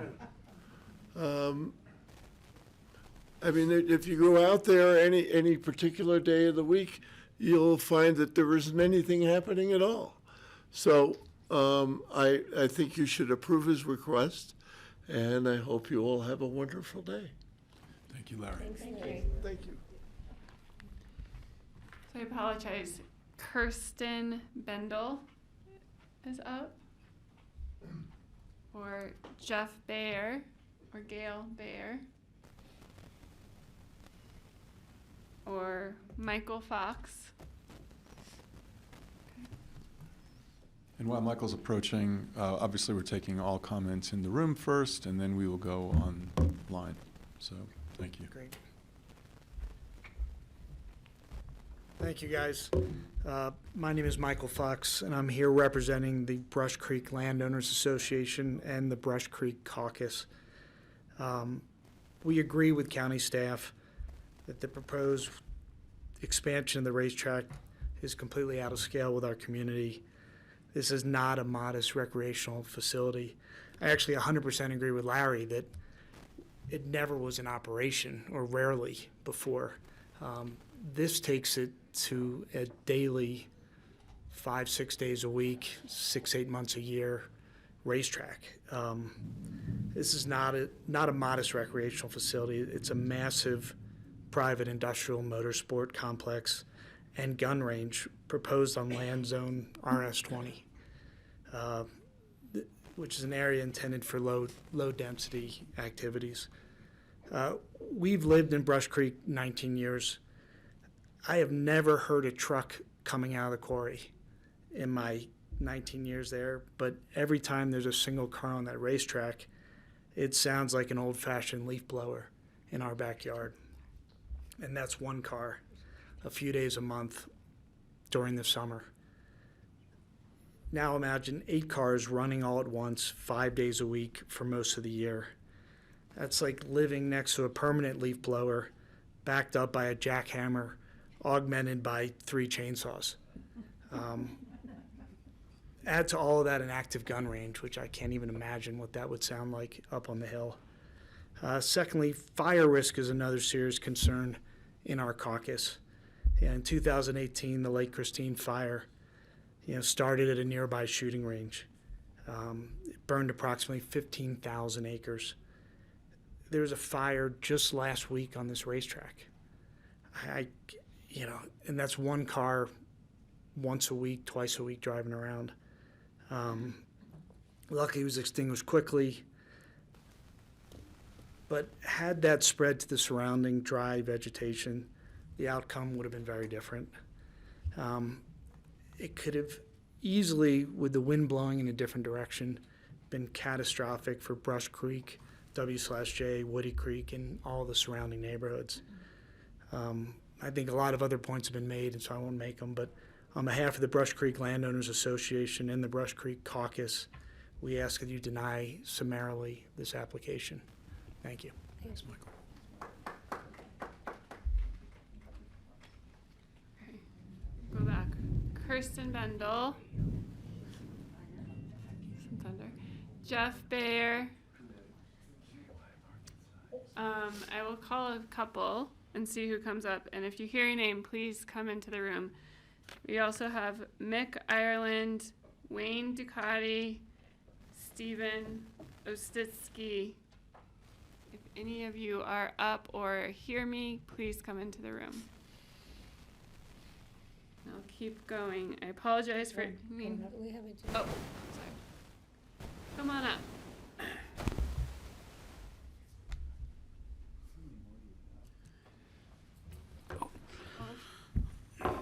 Here.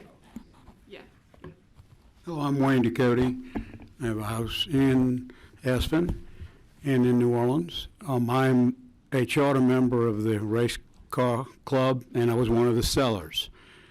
And we realized that we were operating this club, it needed new life, and we elected to sell it to seek somebody who could develop something that would be worthwhile for us and for the community. And we selected Todd because we believed he could perform. And he did. I had no idea he was going to propose the scale of what he did, and I'm over the moon with what he did propose, and I understand some of the objections. I'm going to address a few things, but I would suggest that they are willing to work with the commission and with the town and the county to get something that's acceptable rather than to get a flat denial. I read in great detail this 30-page staff report. I don't agree with a lot of it. I don't agree with how some of it was achieved.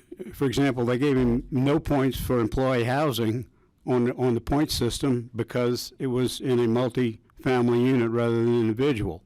The minimum cutoff is 24 points, I think, and he didn't get 6 for housing. But that said, I think the one fear here is to address this as a racetrack. That's a misnomer. Racing, as one of the professionals said, is not going to occur very often. The track is not going to be used very often. It's going to be car storage for car fanatics, or happen to be one. But it's going to be track days, and it's going to be on street legal cars. Guys are going to have their fancy cars out there, and they're going to do track days, and they're all muffled with regard to federal regulations, and we're also going to have more noise monitoring as well. We're not going to allow cars on there that have excessive noise. And if they do racing is going to be very short in terms of when it does occur. And if it does occur, it's going to be in low-powered cars. It's going to be Mazda Miatas or BMWs or something, a low-powered car with confined exhaust. It's not going to have a race car. Whoever compared it to that track in Italy that he was talking about, that's a Formula One track. This is race days. So I think that what we need to address here, rather than a denial, is to look at the size and scope of what Todd wants to do and the benefits that the community is going to get. So I ask that you all defer this and to consider it further to see if we couldn't get something that would be acceptable to the community and to this board. Thank you. Thank you.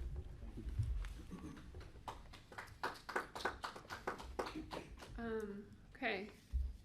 We've got a list, so Mick Island, if you can come up. I'm going to read a few more names, and if you are listening and have not given public comment in the building and would like to, please come into the BoCC chambers. We have more room for seating.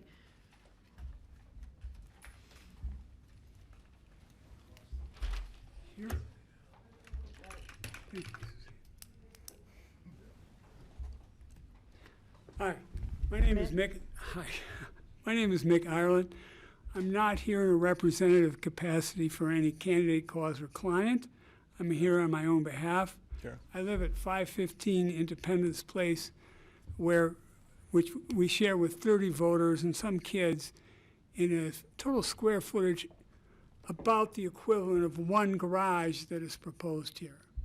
To get us some sort of idea on the scale of $250,000 square feet of development, that's more than 5 acres, 5 football fields. I have my 1,000 meeting pin. We don't get a ceremony, but I've been to 1,000 of these, and I know the script.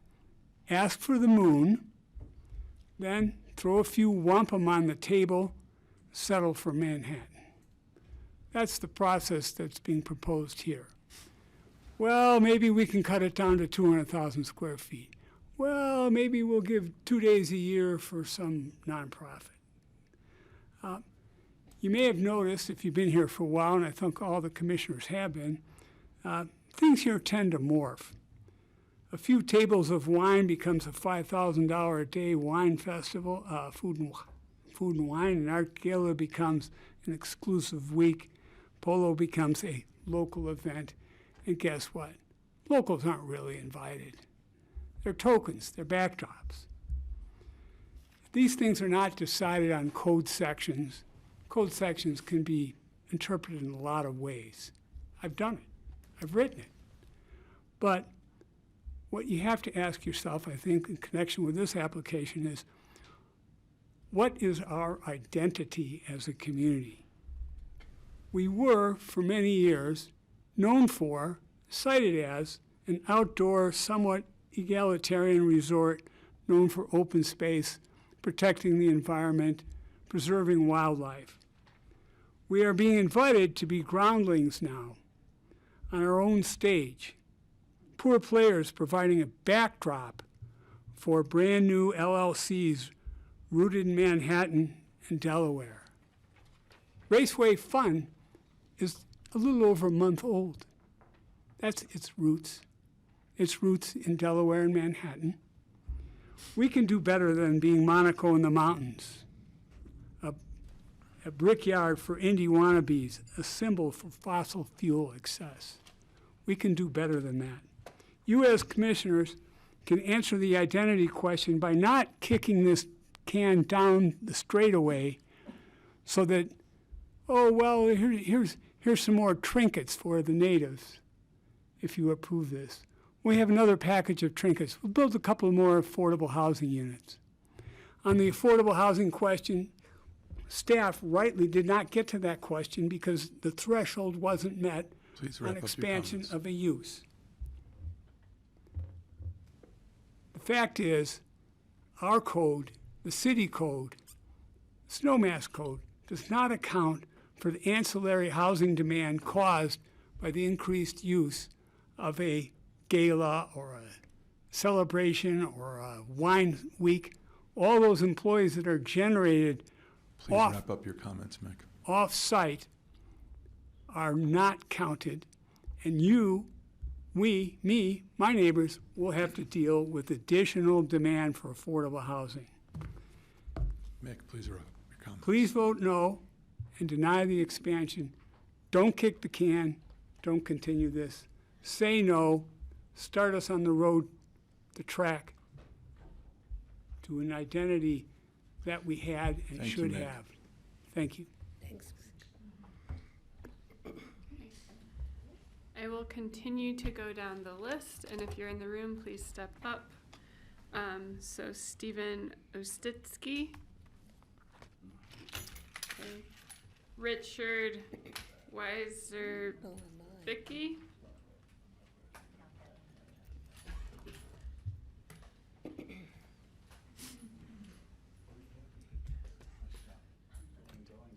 Oh, I thought it. Oh, come on up. Sorry. Hello, my name is Richard Weiser-Bicky McMickle. I've been living and working in this valley for a little over 7 years now. Throughout some of my employment, I did work for the racetrack and can definitely tell firsthand the community benefits that had been had. Some of these extend to high school driving programs as well as countless projects with first responders. A lot of this focused obviously around driving, which is something that a lot of us do on a very regular basis. And as with anything we do, we can always use practice and improvement. This was something that I got to see extended to our residents, not just members. We worked firsthand with the high school and built multiple programs. This was something that we ran during the winter as well, as all of us can attest to how our roadways get throughout our winter here.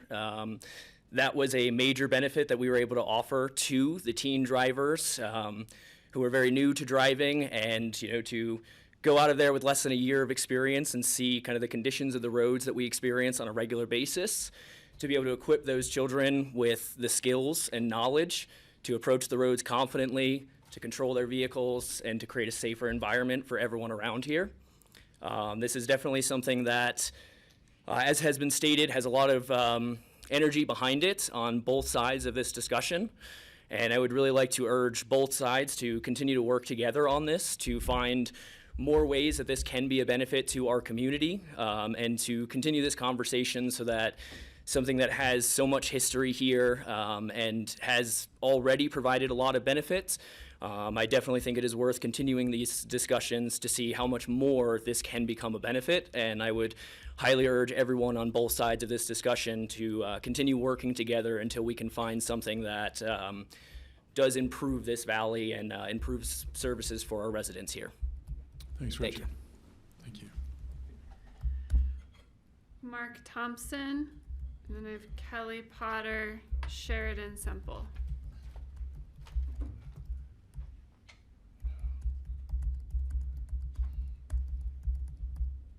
Oh, okay. And we'll keep going down the list. Briston Peterson.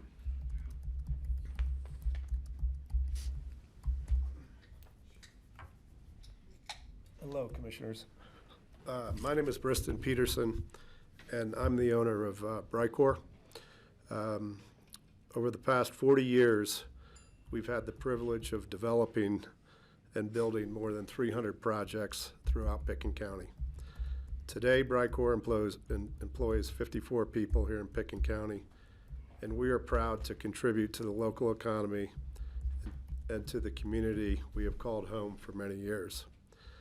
Throughout my career, I have often wondered whether I have a sustainable business and whether there would be a tipping point where the next generation of owners would no longer see Aspen or Pitkin County as a place worth investing in. And I'm not just talking about financially.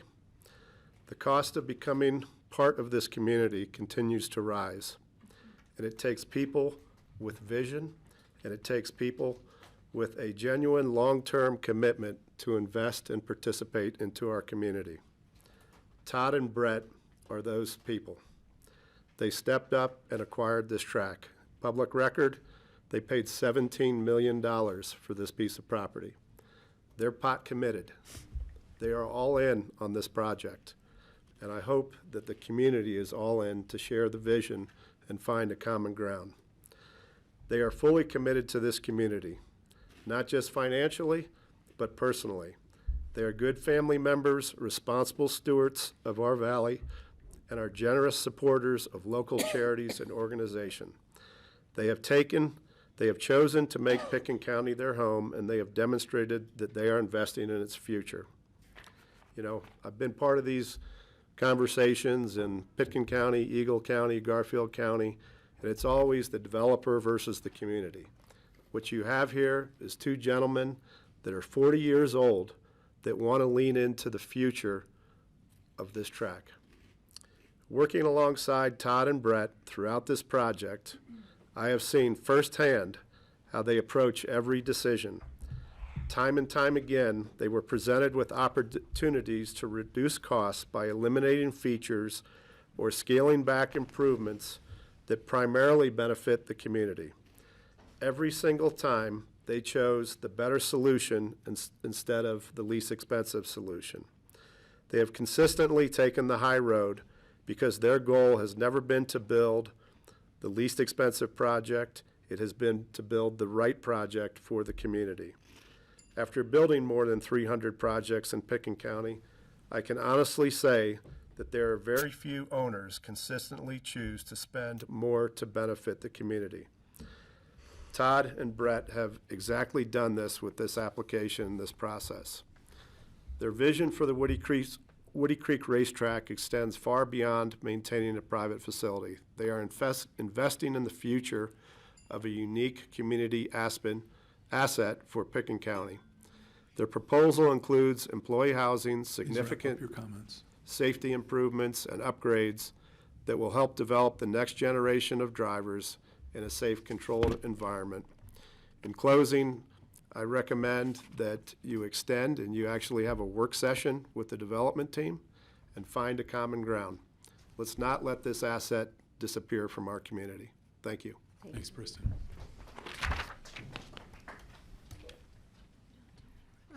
Next up, Andrew Sandler. Okay. Ray Lamp. We can take a break at all. Otherwise, I'm just gonna go now. So we can take a break between in the room and online if that Yeah. suits the board. The in-room We have line about seems to 6 be more names to full. go through. What do we have remaining? What's that? What do we have remaining in About in the room? 6 on the list, whether or not they're all here. 13 minutes. I could use a break. I need to use the bathroom, and it's been So, over 2 hours. we've Grassroots, been we doing will this. be back at 4:15. We have 6 more public We have comments 12 online. in the room, and we have 12 online. Yeah, we've been So doing we will this see for you over at, 2 we'll see you at hours. 4:15.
Good afternoon. It is 4:16 on Wednesday, July 22nd. This is the regular meeting of the Board of County Commissioners. We are on land use item number 9, which is Raceway Fund LLC. We are partially through public comment. We have 6 remaining comments in the room and roughly 12 hands online. I will continue going through the list, and I do know Yana is in the room. So Yana, if you want to get started, and then we'll continue to go to Andrew Sandler, Ray Lamp, Lee Shoemaker, and Camilla.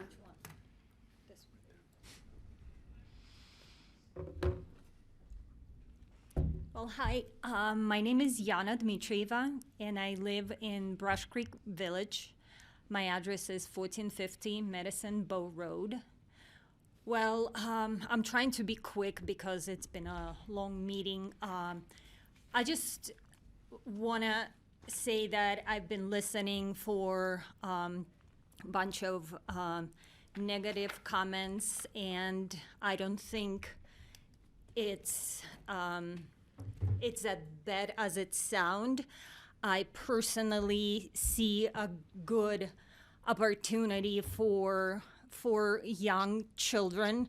My daughter grew up in this valley to go and simply learn how to drive versus just trying to do that on the streets. Also, this is historical place, and it seems like you guys are trying to preserve this and continue to keep it as a racetrack. So just want to say that I'm do not represent anybody except for myself, and I really like this project. Thank you. Thank you.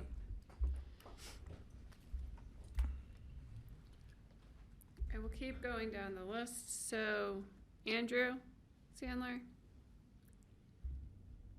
Ray Lamp, Lee Shoemaker. Lee Shoemaker. I don't see Camilla. Marilyn Foss. Okay. Tom Goffey. Missy, I apologize, I can't read your last name. We will keep going. Okay. Then the last 2, James Corpella.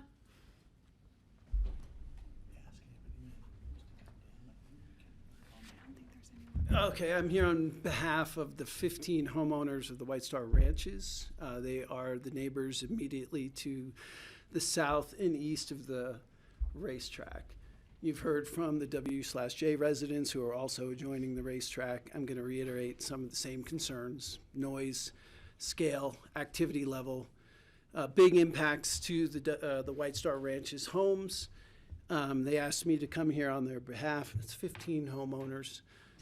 Very concerned about what the scale of this redevelopment would mean to them. They've gotten used to the racetrack impacts as they currently exist. They understand that's a grandfathered use, but they have big concerns over what's being proposed in terms of scale. And they asked me here to just be here on their behalf. The other concern that I know the Woody Creek Caucus has brought to your attention that I wanted to echo: non-conforming, spot zoning, what could that mean for the rest of Woody Creek? What precedent does that set?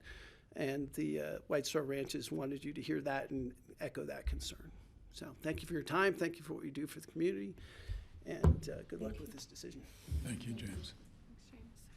Jeff Pendarvis, you're up, and otherwise I have no other names on the list. Nobody in the other rooms? The other rooms are empty. They what? They're empty. Everyone is in this room now. Good afternoon, everybody. Thanks for the opportunity to comment. It's not our responsibility to see that they get an ROI. My kids, 3 of them are teenagers. They all have a driver's license. They went through Aspen High School in their driver's program, never went to the racetrack. Today I did a reverse commute. I'm fortunate I live up valley. If we do one thing to add one employee, as they talked about in their proposal of adding employees, to add to the congestion coming up Highway 82, it's criminal. I hope you look at this under two lenses. One, we talk about short-term rentals and the impacts to the community and the neighborhood. To me, this is everything that we don't want to have impacts on the community and the neighborhood. And lastly, in 2002, when the Lowe Group and Jim DeFrancia offered up more employee housing for additional development, the board at that time turned it down, and Ward stole my catchphrase, the juice wasn't worth the squeeze. Thank you. Thank you. Thank you. So if there are no further comments in the room, we will move to roughly a dozen hands online. And again, just a reminder for the folks online, you are limited to 3 minutes. Please keep your comments relevant to the application as well as the resolution in front of the board.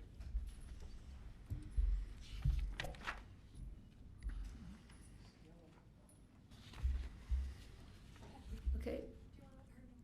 Sorry, Amy Bearhorst, you are up. You have 3 minutes. And she's on. Please unmute yourself.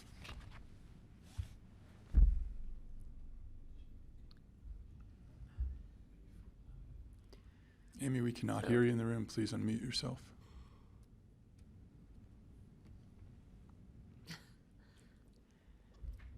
Okay, can you hear me now? Judging from the laughter, yes, we can hear you. I'm so sorry. Let me. Amy, you have 3 minutes. Puppy in the background. My apologies. Okay. I am speaking on behalf of myself and my husband.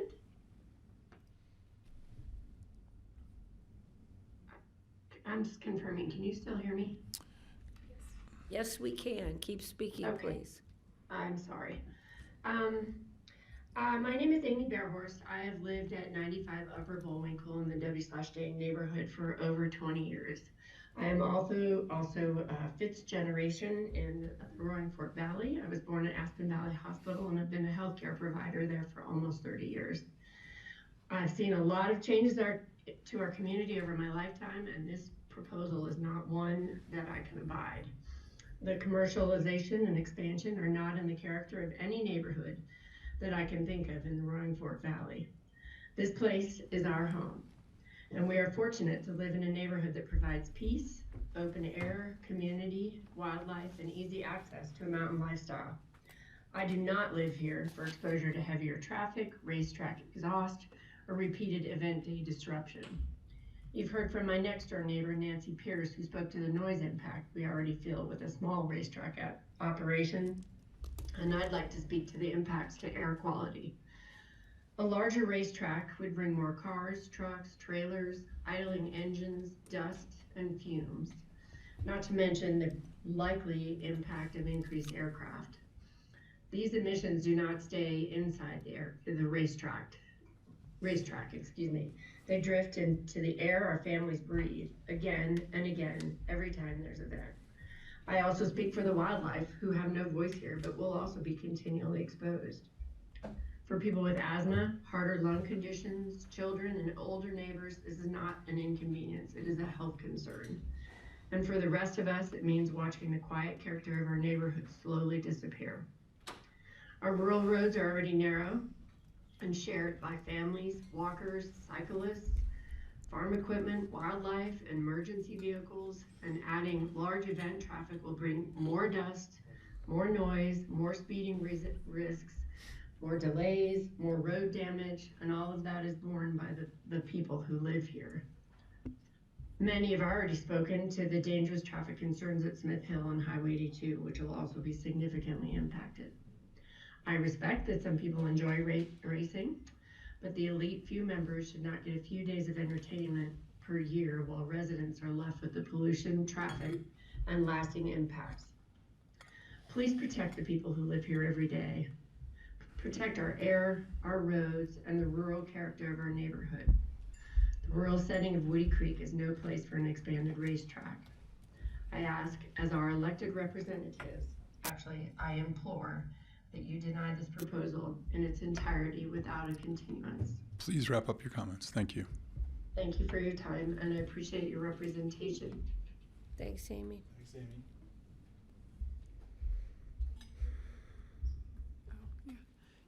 So for anyone online, if you would like to make a comment, please raise your hand.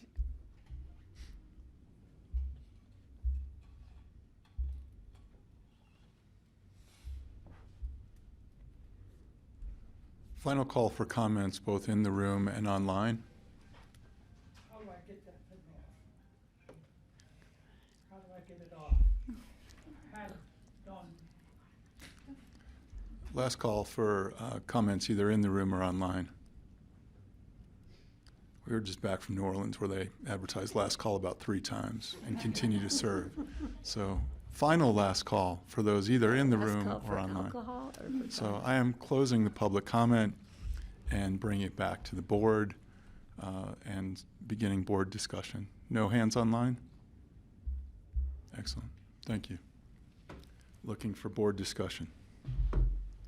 I'll start. Commissioner Clapper. Yeah, I want to first of all thank the members of the public who spoke today, who waited patiently. I want to thank staff's presentation, the applicant's presentation, and our esteemed county attorney for working with staff to create a resolution of denial. I also want to thank all the people that submitted written comments until, I don't know, like 11:45 this today. They all go into the public record, and the board does get them copied also to us. So we've had the opportunity, Franco, thank you for giving us a new packet, but we also had the opportunity to look at most of those before today or late last night. And we do take them into consideration. I think there's been great benefits in the past history with the racetrack. Having my daughter take a winter driving course there. And to fully disclose, I've been in the race car industry since before I knew how to drive. Long family history at all levels of racing, from Indianapolis, NASCAR, American Sports Car Association, you name it. They didn't let me in a car a lot, but they loved me in the pits. So anyway, I've got a long-standing history with that. But I am ready to put a motion out for the board to further their comments, if that's okay with the chairman. So I am going to put a motion out to support staff's recommendation of denial as based on the issues raised and very clearly articulated in the resolution that was attached in our packet. I think that this is not the place to renegotiate an application. There's a lot of comments I know we've all heard that can be taken into consideration. And I don't think continuance is the right way to go in this case. I think denial, and then the applicant can make their decision on what they want to do. I think there are some community benefits I think we could all be supportive of. But again, this is not the opportunity for us to get into that conversation. So I am going to put out a motion to follow the resolution and deny. Sorry, can I ask a quick question? It's up to the chair to recognize you, not me. So I'm happy to entertain.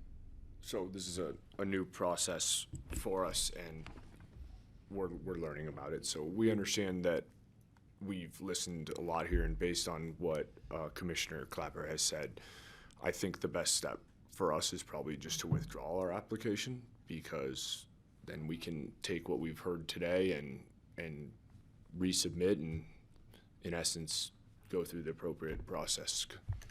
So unfortunately, I've got a motion on the table. I haven't had a second. I understand where you're going, and I'll respect it. I have a point of clarification. Do we need to give them permission to withdraw, or can we just accept their request to withdraw? And I can remove my motion since it did not have a second. Absolutely, because there's no right under the code to withdraw. It would be a request to withdraw, which would then be a motion to accept withdrawal, and then deliberation and a vote on that withdrawal. So I will withdraw my motion since it did not have a second. I didn't have a chance there. I know, that's okay. And I will put a motion out to accept the applicant's request to withdraw. I'd like to comment before we move too much further. I don't mind seconding that, but I'd like to make comment. You okay with that? So I really appreciate the time that you guys put into this. Obviously, it was a great deal of time and a lot of thought, and you've looked over ways that you can have what you want and still make some accommodations for the community. I certainly was not going to support your application because I felt that I should fully support the findings of the recommendations. So basically, I just don't see any avenue for us to approve this the way it is. And so I have a lot of things I was going to say, but since you've asked to withdraw, I'm going to try to make it shorter. And you can read the resolution as it stands, which is pretty thorough. But in summary, I'll just read my summary comments. The application does not demonstrate that the purpose of these additional structures, uses, and facilities is to improve the function and appearance of the existing structures associated with the legal non-conforming racetrack. I just don't see any avenue for us to move forward, given how different the application is from the existing legal non-conforming racetrack the way it is. So that's where I was going to go. I am happy to support the motion to withdraw. I just want to say it's far off. So I have a motion and a second to withdraw the application by Raceway Fund LLC. Looking for further discussion by the board. Yeah, I appreciate everyone's time they put in. I know it's a lot of effort, staff as well. And everyone who showed up for hours to wait in line to make public comment. And I don't know what the total online, email ones were. I mean, it was like 100 of those. So, and that was considerably more than even what we saw for the airport. So it speaks to what people look at this project about. And we could talk about any number of things that have been kind of deliberated in the comments. I don't think we need to go into that. I do think if anyone's looking for concerns, the public comments that were made are the concerns. So I'm not going to go into any of those, but I do think it does come down to one of the comments about it's all about the land use code. And this is a non-conforming use that's approved. It is not allowed to be expanded. So I don't know, and I feel like this is kind of reiterating or just building on some of what Francie was saying. It's like this expands every aspect of that initial project. It's more cars, more hours, more days of the week, more months of the year, more buildings, more staff, more emissions, and just more impact. And it's an expansion on an enormous scale. And that's where I think to reiterate what some of Francie was saying, it's like there's a big gap between where we are and where I think we would like to be on this. So I think I'll just leave it at that. Greg? Yeah, I don't think I have anything to say at this point. I guess I'll just share that after looking through this proposal, I don't think I've ever seen something that seemed to be so out of touch. I can just say it. And it was kind of surprising that you brought it all the way in here. It just feels like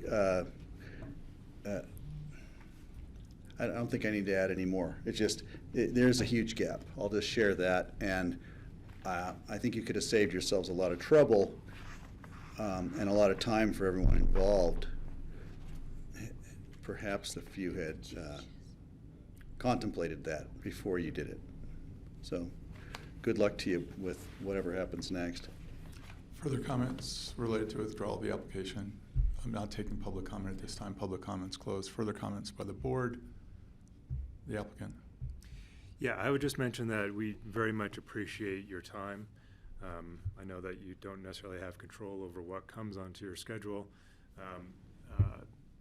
Chairman, I think you did a great job of running the meeting and respecting all of those folks that have, feel passionately about this topic, and so well done in terms of running the meeting. we will take all this into consideration. You know, it's, you likely probably already understand that it's probably not going to be status quo, right? The property, the facilities there are pretty run down. It is used, as you heard people talk about. There is an approval in place, but the facilities do need to be upgraded, and that, you know, takes a lot of technical challenge and monetary challenge, and so there'll be consideration by the applicant team as to how to continue forward, but something will happen with the property, right? It's, you know, it's a nice property in the school district, and it's got good access and water and everything you heard about, so probably won't stay the same for long, but again, very much appreciate you taking the time, staff's work going through the application and providing a very good presentation to the board, and just appreciate that, and appreciate you allowing us to go through this and then withdraw. I have one more comment. Yeah, I just want to make sure you guys realize that we wish you well. We're not trying to stifle your opportunity to have a business or to continue racing.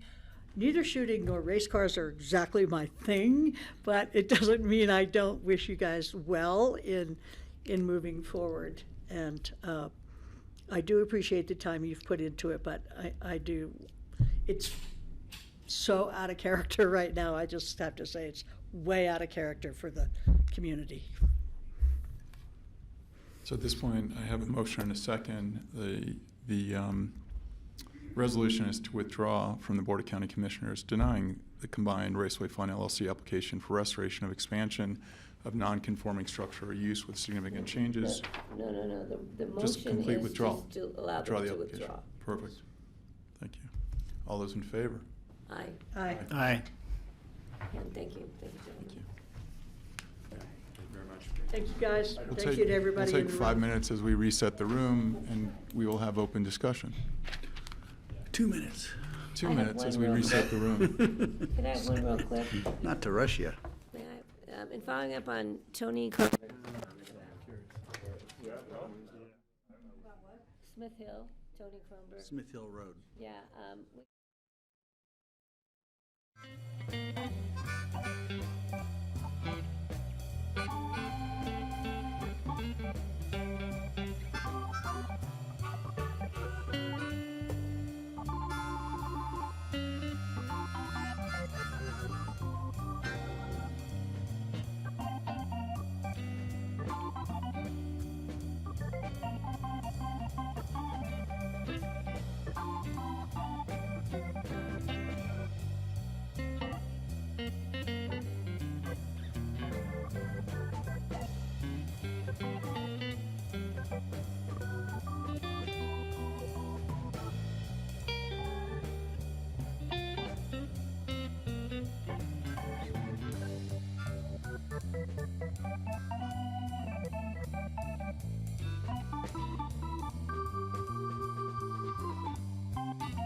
Good afternoon. It is Wednesday, July 22nd. This is the regular meeting of the Board of County Commissioners.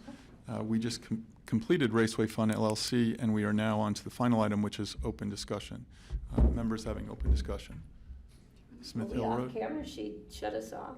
Smith Hill Road. Yeah, we were. Yeah, I just want to make a note that Tony Kronberg brought up her, in public comment, her concerns about safety at Smith Hill Road. We're already undergoing safety improvements there, and I don't see, unless the board disagrees, us moving forward with putting in interim temporary improvements. We've tried everything there. And I just think it's coming. We just have to remind people to drive slowly, carefully, and not be distracted when they get to that intersection. This is where Levi lives. Oh, yeah. Further open discussion. Wildfire. He lives up that high? On Cottonwood. We're getting distracted here. Further open discussion of the board. Lightning strike? The only other quick update, I want to let you all know that we are working with Aspen Fire District on looking at some immediate options for fuel reduction in the North 40 neighborhood as it relates to just the extreme drought we're in. And so our open space and public works team is working closely with Aspen Fire on a project there. And when we get more information, we'll share it out within the next week or two. And it's really just some fuel mitigation. Is that limited to North 40? It's limited to the North 40 right now. We are evaluating what other projects, both within the Aspen Fire District as well as Roaring Fork and Carbondale Fire Districts too, would be kind of, our focus is really around evacuation paths at this time, not large scale fuels. So just what can we make sure to, for safe evacuation routes? Questions regarding fuel reduction and evacuation? If we expand that in North 40, I have had some outreach about other neighborhoods. Okay. Yeah. I'll chat with you. Okay.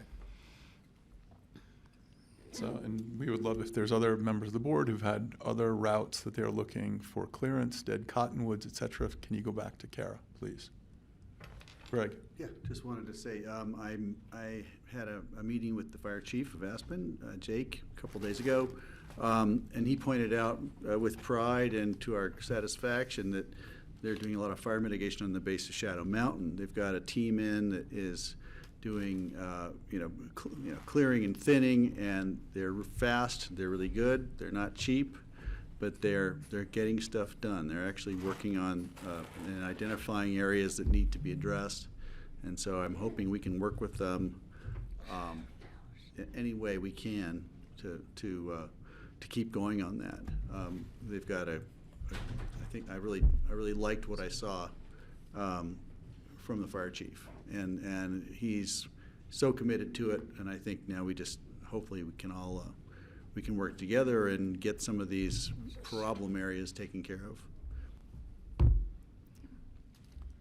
Excellent. I can only add to this that I am meeting with the Department of Insurance tomorrow about pushing forward with a statewide wildfire bill in the 26-27 legislative session as per discussions at this board table. So technology bill.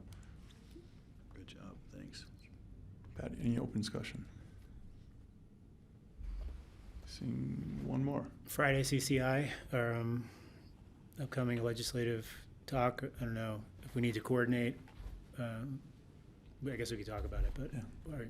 Happy to. We have 3 bills that we're putting forward in the 26-27 legislative session. Yeah. Wildfire technology, use of airport funds outside of the airport. No.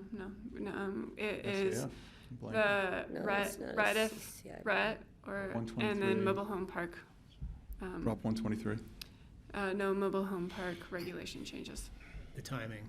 The timing Yeah, piece. extension of the time. But yes, we should coordinate and see Okay. who's presenting each of those 3, since I can't remember them this hour. Glad I brought it up. Anything further? Open discussion. Levi's leaving to go home to see if his house is okay. Anything Yeah, other? I have a lot to talk to you guys about the River District, so I've been there for the last 2 days, but it's too late today. So next time. And we have a lot to talk to you about what we learned at the NACO, but next time. Yeah. It's mostly bad news about water and fire. Ours is mostly about grants. Do we need to publicly notice the Rudai Water and Power Authority call for Wednesday of next week? It's probably a good catch. You all have been invited to that Zoom link. I will work with Sam to make sure that we notice it if the board wants to attend. Okay. If any members of the board want to attend. What was that? What meeting? ROAPA is Rudai allocations. Oh, yeah. Yeah. Because there's no water in the river for power. Yeah. Further open discussion? None at this time. Seeing none, looking for a motion to adjourn. So So, moved. second. Excellent. All those in favor? Aye. Aye. We're adjourned. Kim, thank you so much. Rosa, you. thank you.